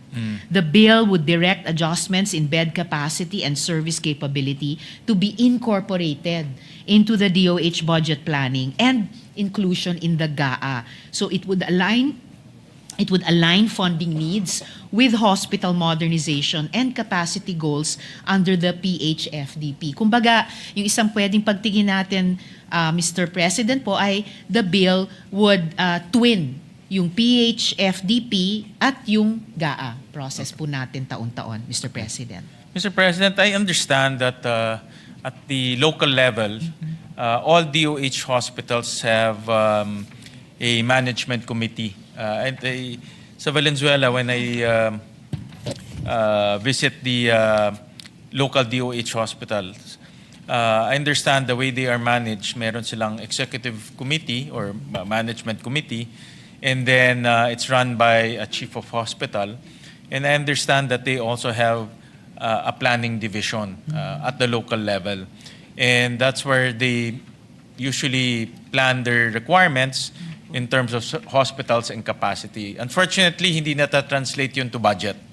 A lot of them are just pure plans, no? Because nangyayari when they request DOH for expansion or for purchase of equipment or additional services to be offered, most often than not, yung budget limited eh. So because limited yung budget, hindi nabibigyan lahat, no? In other words. So itong proposed measure natin that will empower DOH to plan, how will this work hand in hand with the local hospital planning activities, no? And how will this measure after the planning activities will work hand in hand with the budgeting activities of the DOH? Typically, the funding requirements come from the health enhancement Facilities Enhancement Program. Facilities Enhancement Program Fund, no? HFEP, no? So how will it work hand in hand with HFEP? Mr. President, unfortunately sa ngayon, hindi po kino-contemplate ng bill na mag-apply pati sa mga LGU hospitals or private hospitals for that matter. So sa ngayon, mag-apply lang po siya sa DOH hospitals.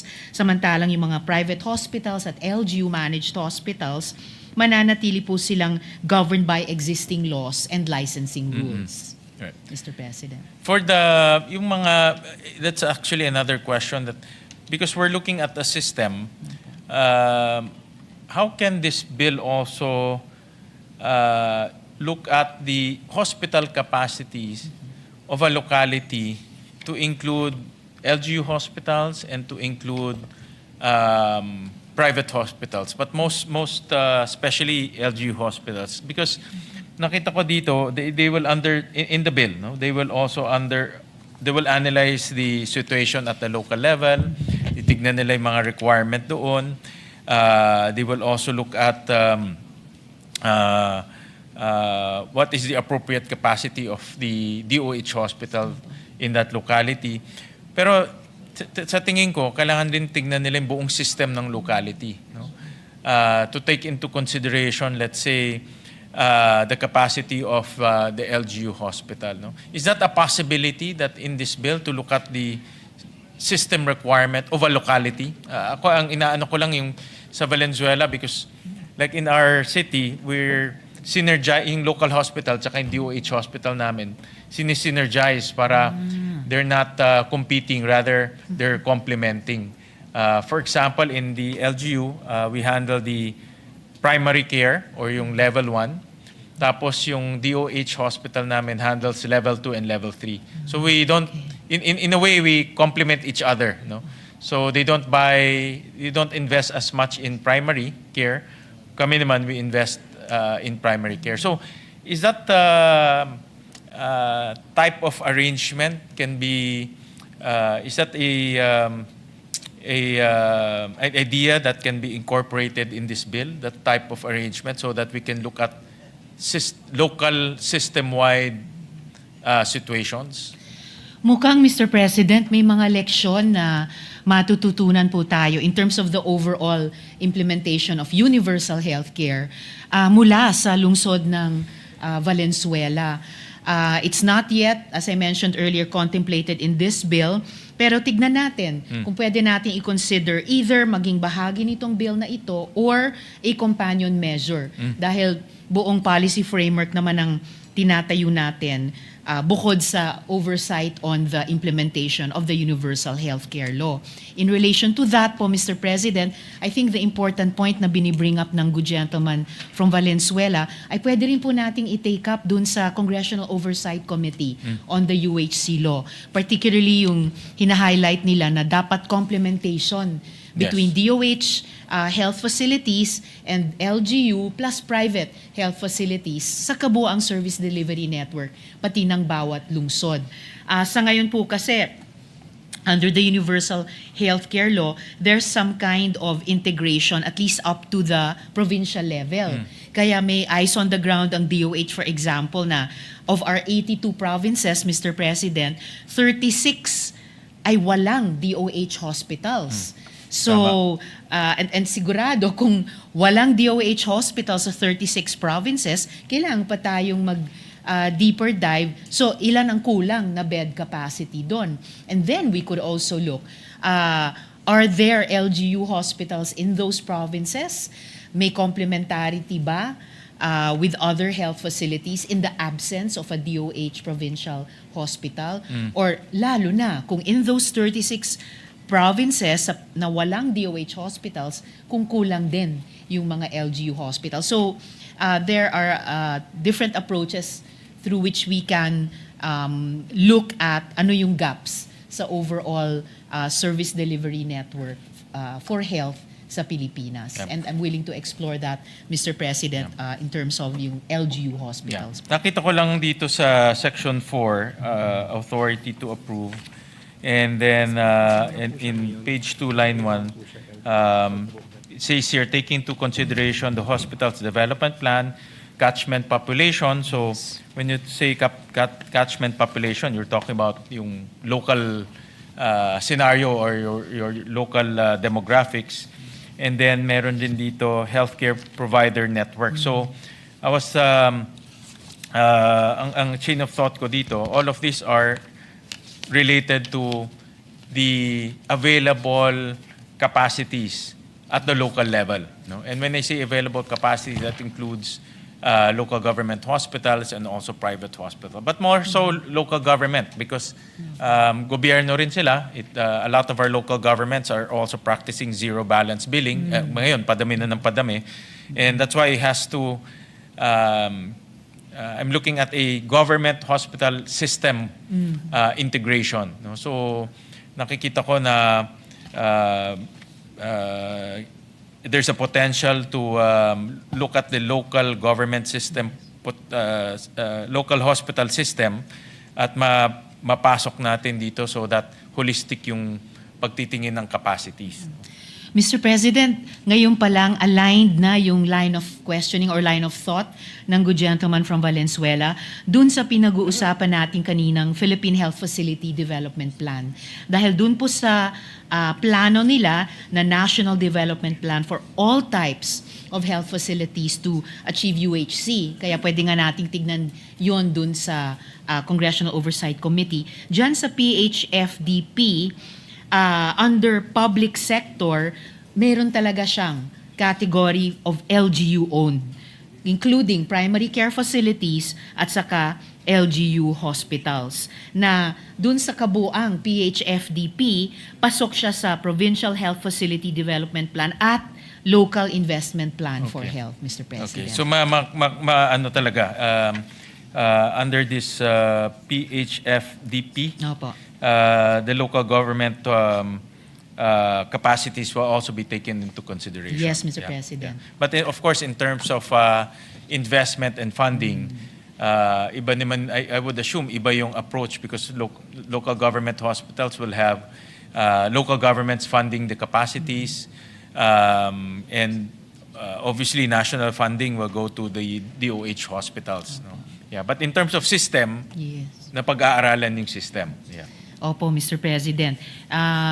Ang kagandahan siguro ng pagkakaroon ng executive ng plano tulad ng PHFDP, tapos tayo naman dito sa legislature na tinatayo natin progressively yung health enhancing na policy framework ay dahil UHC system ay isa sa mga pillars nun, yung health financing, health insurance, we can really examine how habang nag-evolve yung implementation natin ng universal healthcare, kung paano din efficiently at effectively na mobilize yung iba't ibang resources at paano pwedeng mag-complement itong mga resources na ito sa isa't isa to achieve yung health goals natin.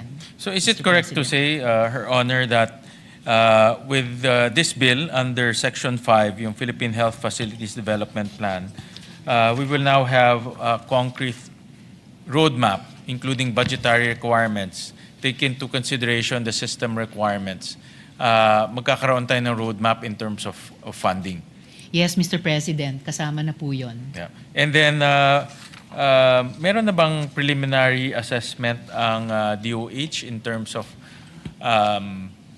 with our present allocation in HFEP? Kasi ang HFEP natin ngayon is about 22 billion. About 22 billion. How long will it take in order to at least fulfill the backlog? Meron ba silang, have they ran simulations to that effect? Hindi lang, 2040. Wala pa. Okay. Wala pa. Honestly, Mr. President, wala pa Wala po. pa. Hanggang marating natin yung zero backlog. Meron lang pong ilang mga targets na sineset mula ngayong taon hanggang 2028. Ibig sabihin, target beds accounting for increases of so many beds per year at yung magiging cost niya. Pero wala pa yung dun sa yung finish line na gano'n na talagang ma-close absolutely yung gap, Mr. President. Meron lang ako share sa, can we show this, itong table 2, tinignan namin yung mga capacities. And I support this measure because nakita ko yung, like you mentioned earlier, Her Honor, yung mga capacities natin. Itong occupancy rates per region. Can we show that? Ayun. Yeah, itong for 2024, tama, like you said, balik. Marami sa ating mga regions surpassing 100% capacity na, no? And this is a worrisome situation because even though zero balance billing tayo, even though we can use PhilHealth in our government hospitals, but if our constituents will go to a hospital and they experience ganito, 100%, ibig sabihin punong-puno. In iba, more than 100%, meaning nasa hallway na yung mga hospital beds or iba, nasa labas pa. So, hindi magiging maayos yung healthcare system natin and the experience of our constituents. But we also looked at several hospitals, ito hospital specific na because this is average. In some of these specific hospitals, meron tayong mga hospitals 300%. For example, in San Lorenzo Luis General Hospital, 374%. Siargao Island Medical Center, 312%. Johnny Villanueva General Hospital, this is in Bukawi. I believe si Senator Joel ang nag-push para mapatayo itong hospital, 242%, and so on. Itong Margo sa Tubig Regional Hospital, 205%. So ibig sabihin,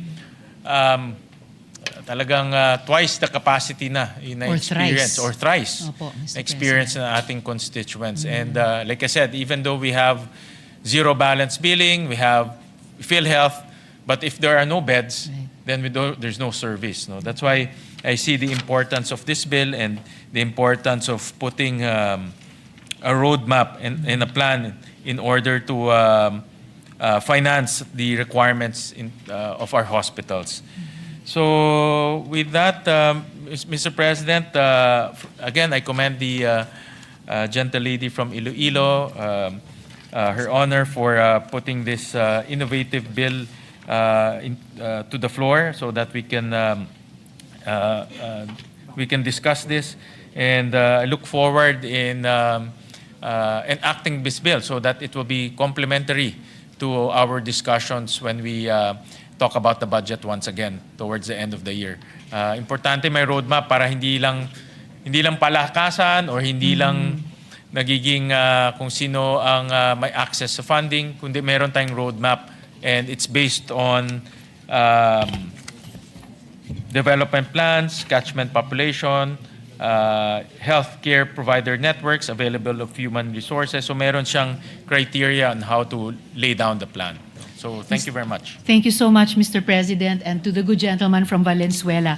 Just to a few of the last points he made,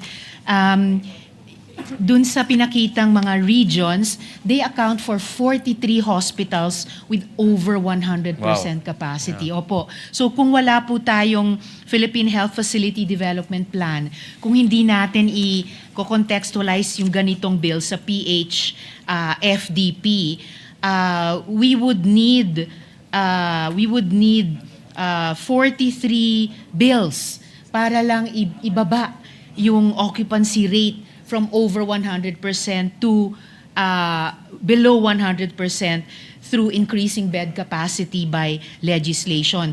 Idagdag pa po natin yung 36 hospitals sa mga probinsya na 36 provinces na walang DOH hospital.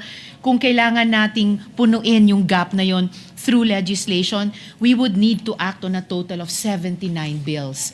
And usually ang legislation po natin sa ganitong importanteng pangangailangan would take on the average from 21 months up to 3 years per hospital. So if instead i-maximize po natin yung PHFDP and then yung taong-taong pagpasa natin ng GAA to vet yung ipopropose administratively ng DOH. At nire-require din ng panukalang batas na to ang DOH to report annually to Congress. Then, mas ma-facilitate po natin at mas mapapabilis in a rational way yung paghahabol natin dun sa gap sa bed capacity, Mr. President. So instead of the legislative route, it will be an administrative route. It would be an administrative route, Mr. President, on the operational matters. Pero ganun pa rin yung policy setting, tayo pa rin sa Kongreso, yung pagpondo or hindi and to what degree, dadaan pa rin taon-taon sa GAA. And then, kailangan pa rin nilang ang DOH kailangan pa rin mag-report back annually sa Kongreso. So may ganong complementation sa mandates at saka sa duties, Mr. President. Right. Thank you, Mr. President. Thank you, Senator Risa, for Thank you, good gentleman. accepting a few of our clarification questions and also suggestions on the possibility of including LGUs in the planning process. At the proper time, let's do that, Mr. President, sa period of amendment. Yeah. Maraming salamat po. Maraming Thank you. salamat po. Maraming salamat, Mr. President. Hindi ko pa na siya, Majority Leader. hindi ko pa nasulat eh. Thank you very much, Mr. President. Mr. President, to allow our colleagues to study it further, we move to suspend consideration of the measure. So, Mr. President. Session consideration of the measure suspended. Ay, hindi pa? Okay. Kasi wala. Next week na lang. Wala nang ibang tao dito. Tayo naman. Okay.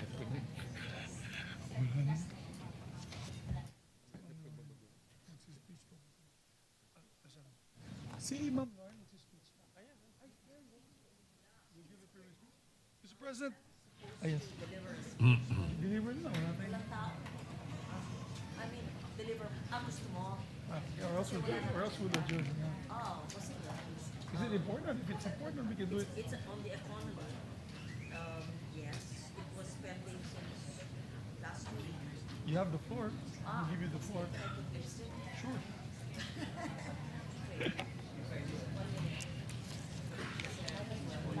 Mr. President, can I ask just for a minute suspension to allow the Session suspended. sponsor to get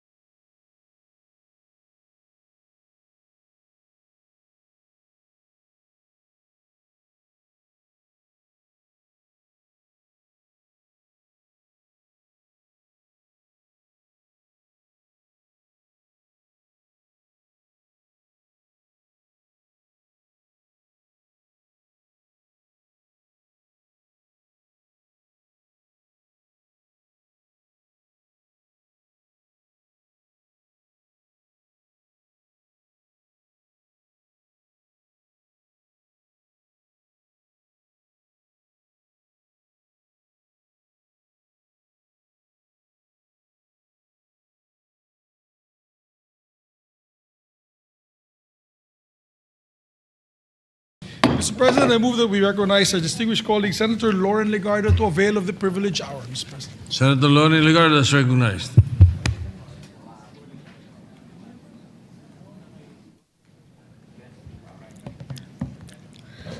Mr. President, I rise on a matter of personal and collective privilege. The Development Budget Coordination Committee, DBCC, recently released a sober recalibration of our economic outlook. The figures speak for themselves, and they speak loudly. Fourth quarter GDP growth has slowed to a mere 3%. Let that number sink in, 3%. For many Filipinos, a drop from 6% to 3% means fewer jobs, slower business growth, tighter household budgets, and fewer chances for families to move ahead. It has pulled our full-year growth for 2025 down to 4.4%, falling short of our targets and forcing a downward revision of our revenue projections through 2028. This dominoes as the recent data indicates that our debt-to-GDP ratio now is 63.2%, the highest level in 20 years. We have breached the internationally accepted manageable threshold of 60%. This means that a larger portion of our government revenues must be diverted to service debt interest, leaving significantly less funding for healthcare, education, infrastructure, and social services. What makes this deeply concerning is that even amid delayed projects, compromised quality, and persistent waste and misuse of public funds, we continue to borrow. Sa halip na ayusin ang mga prioridad at tapalan ang mga taga sa paggastos, patuloy pa rin tayong nagdaragdag sa ating utang. Ang epekto, mas kaunting silid-aralan at kama sa ospital, mga kalsadang inuulit-ulit ayusin at patuloy na pagtaas ng presyo na lalong nagpapahirap sa buhay ng mga pamilyang Pilipino. That 3% growth, coupled with a high debt-to-GDP ratio, tells us that the engine is stalling. It's that flashing yellow light on our national dashboard telling us that the old assumptions behind our growth can no longer be taken for granted. For decades, we have relied on a concrete-driven growth engine, a linear, extractive model that prioritizes large-scale infrastructure as a primary input to induce economic growth. This is evidenced by the huge 530 billion peso budget of the Department of Public Works and Highways, which even with a budget cut this year, is still 18 times larger than DNR's meager 27 billion peso budget. When multi-trillion peso programs are accompanied by corruption and blinded oversight, the results become catastrophic. We see it in the delayed projects, the compromised quality of our roads, the diminished investor confidence that restricts our fiscal space. When we persist along the same path with the same institutional vulnerabilities, we are courting repetition of the very failures that brought us to this 3% reality. Mr. President, the question before us is simple. Do we allow these mistakes to happen again? I believe the answer for this chamber and for the Filipino people must be a decisive no. We do not need to reinvent the wheel. While the traditional model falters, a sophisticated alternative has been waiting in the wings for decades. We do not need to be afraid to embrace it. Through our collective work in this House, we have built a legislative fortress, starting with laws that align sustainable development with economic growth, the Ecological Solid Waste Management, the Clean Air Act, the Clean Water Act, Climate Change Act, People's Survival Fund, many more. We often hear that environmental protection is a luxury for developing nations. I tell you today, environmental and climate responsive governance is a fiscal imperative. The full realization of the Ecological Solid Waste Management Act should have been able to save us a lot of losses due to unmanaged waste. According to the DNR, the Philippines loses an estimated 45 billion to 51 billion pesos because high-value recyclable plastics are discarded in landfills or leaked into the environment instead of being recycled. Consider flood control, long dominated by hard infrastructure.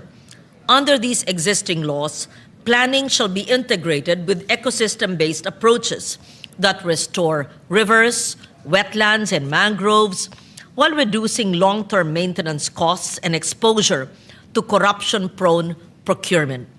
This helps create a regenerative economy where resources are renewed instead of depleted. Even fiscal planning stands to benefit. Most recently, we enacted the Philippine Ecosystem and Natural Capital Accounting System, PENCAS. This recognizes the economic value of our forests, our reefs, water. It ensures we no longer undervalue the ecosystems that bring and protect our lives, most especially our farmers and fisherfolk, who are working closest with nature. Partnered with climate adaptation measures, not only economic assets, but also the lives of people are further protected.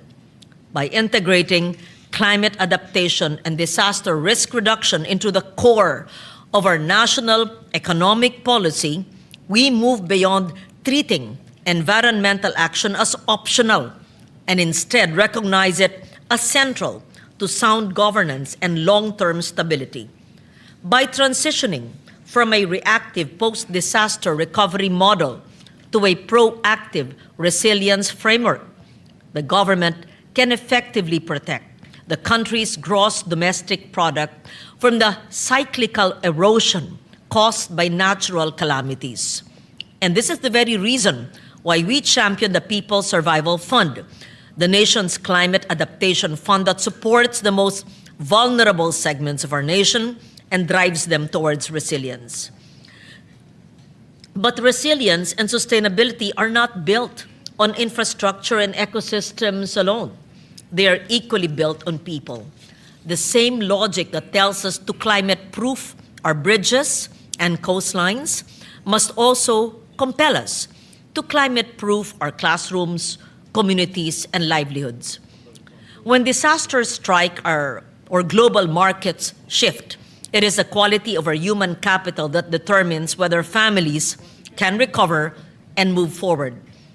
When our people and enterprises are better protected from these shocks, our country's risk profile improves and investors take notice. Capital is increasingly selective, flowing towards economies that demonstrate coherence between policy, governance, and sustainability. Investors look for signals that growth strategies are aligned with global transitions, not locked into legacy systems that magnify risk. The Philippines is positioned to meet this demand if we continue investing in our human capital. The recent wake-up call from EDCOM 2 report emphasizes that economic planning and education reform must move in tandem. Unless we invest in human growth, our progress will remain uneven and fragile. Education is intrinsically linked to labor and the development of a strong, competitive workforce. This is why we have been instrumental in passing the Universal Access to Quality Tertiary Education and the UNIFAS Act to ensure that the public stays in public service by making college accessible to all. And to bridge the immediate learning gaps, we passed ARAL Program Act, specifically designed to arrest this learning poverty before it hardens into a lifelong advantage or disadvantage. We are creating a system where a skilled worker can upskill and reskill, ensuring that no Filipino is left behind by the breakneck speed of global change. This investment in human capital is the prerequisite for the Philippine Innovation Act and the Philippine Creative Industries Development Act. These laws represent a strategic shift in our economic policy, moving the Philippines away from a reliance on traditional, low-productivity sectors towards a high-value, knowledge-based economy. By institutionalizing support for so-called intangible assets, such as ideas, talent, and technology, we create a framework where growth is driven by productivity and ingenuity, not just by consumption and labor. Circling back to green and sustainable transition, it is not merely an environmental elective. It is a robust engine for employment. The International Labor Organization estimates that achieving the goals of the Paris Agreement could create a net gain of 18 to 24 million jobs by year 2030. The Philippine Green Jobs Act serves as our landmark legislation to capture this growth. I don't see it being implemented though. By offering fiscal incentives and tax deductions to enterprises that generate green jobs or employment that restores and preserves our environment, we strategically future-proof the Filipino workforce. Through green startups empowered by the Magna Carta for Micro, Small, and Medium Enterprises, the Barangay Livelihood and Skills Training Act, we position innovation as a practical tool for reform. We move ideas from research to deployment, generating jobs that are not just work, but are actual contributions to our national resilience. That 3% growth figure should not be read solely as a retreat from ambition. It must be understood as a trigger to recalibrate. We must choose. Do we double down on old school expansion that scars our environment and leaves our growth anemic? Or do we fully activate the greener, more resilient blueprint that we have already spent decades codifying into law? We already know the direction that we must take, Mr. President. Nariyan na po ang mga batas at mga alituntunin upang maituwid ang landas ng ating bansa. What is now being asked of us is the political will and collective courage to implement them, and to implement them correctly this time around. Let us be bold and ambitious once more. Let us build a climate and environment responsive economy that keeps our farms productive, that protects our seas, that secures our cities against the growing threats of disaster and climate instability. Let us strengthen a human capital agenda anchored on quality education, aggressive upskilling and reskilling, and a robust social protection system so that Filipino families can stand resilience against disasters, economic disruptions, and global market shocks. Let us pursue an innovation-driven livelihood strategy that transforms Filipino ingenuity and creativity into decent jobs into competitive enterprises and sustainable opportunities across every region of our country. This is ultimately a choice between a fragile economy that appears strong on paper but fractures at the first sign of crisis, and a resilient economy that invests deliberately in nature, in Filipino talent, in livelihoods that are capable not only of surviving but of thriving. Economic growth, environmental stewardship, and human capital development are not competing priorities. They form a stronger, more coherent, and more future-ready development strategy. Let us maximize the tools that already exist within our laws, our institutions, and most importantly, within our people, to prove that Philippine growth can be credible, accountable, inclusive, and prepared for the challenges of our time. Maraming salamat. Isang lunti ang Pilipinas sa ating lahat. Majority Leader.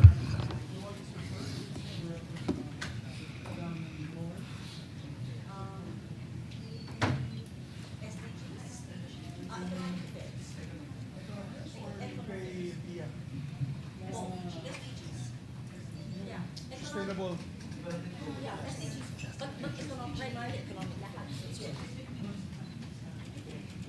I think economic affairs, this is the 3% recalibration.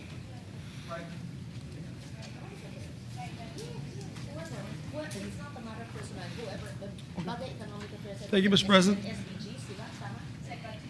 Yes, Mr. President, we'd like to refer the speech of the lady senator to the Committee on Economic Affairs as the primary committee, and the secondary committee will be the Committee on Sustainable Development Goals. So moved, Mr. President. Any objection? Chair hears none. We so referred. No, yet no member on the Foreign Affairs? Wala pa? Foreign Relations? Yes, we were awaiting the nominee of the Good Minority Floor Leader for the extra additional member for the Committee on Foreign Relations, Mr. President. But for the record, Mr. President, I believe that the committee can already start hearing. They could have committee hearings, Mr. President. We could start hearing already as soon as possible. Yes. And then we can follow the next, Yes. or the designation of the minority member in the committee. Yes, already there are members of the minority in the committee. Can be in a later date, Mr. President. Yes, based on our rules, the committee has been organized with the Yes. previous chairman. Now, the change of chairmanship does not necessarily remove the members. So Yes. therefore, it is the same. It has been organized, and a quorum could probably be could maybe done by merely 2 senators in any hearing. Yes, Mr. Therefore, the acting chair or the new chairman may call a hearing on the committee itself. Yes, I believe the chairperson was just worried because he has a lot of treaties that he would like to already tackle in the Yes. committee. And I reminded him earlier, and I'd like to put this on the floor with the permission of the body, that it is already organized. The committee has Yes. been organized. We just Technically, changed the yeah. leadership, yes. So he Yeah, can have therefore. hearings, Mr. President. With or without a complete number of members, still the committee may function. Yes, Mr. President. For the record, we put that. For the record, yes. Thank you, Mr. President. All right. With that, I move that we adjourn session until 3 o'clock in the afternoon, Wednesday, February 18, 2026. I so move, Mr. President. Any objection? There being none. Senator Legarda? You can work without prejudice to those who want to work in the committees on a Monday or Tuesday. Oh yes, they can work with the committees. It's merely because of a holiday. Yes. Because of a holiday on Oh, Tuesday. before I do that, I would like to withdraw my motion, Mr. President. I just move to approve the reading of the journal and approval of the minutes of the previous. You're dispensing with the reading of the journal and moving to dispensing. approval? And its approval, yes, Mr. President. Yes. Any objection? 44th. Hearing none. The reading of the journals dispensed with, and it is approved. Yes, and people will be wondering why we're adjourning till Wednesdays, because we will be working until Thursday. So instead of Monday session, and there's no work on Tuesday, we'll come in on Wednesday and just suspend for Thursday, Mr. President. All right. All right. Therefore, So- I move, Mr. President, that we adjourn on session until 3 o'clock in the afternoon of Wednesday, February 18, 2026. Any objection?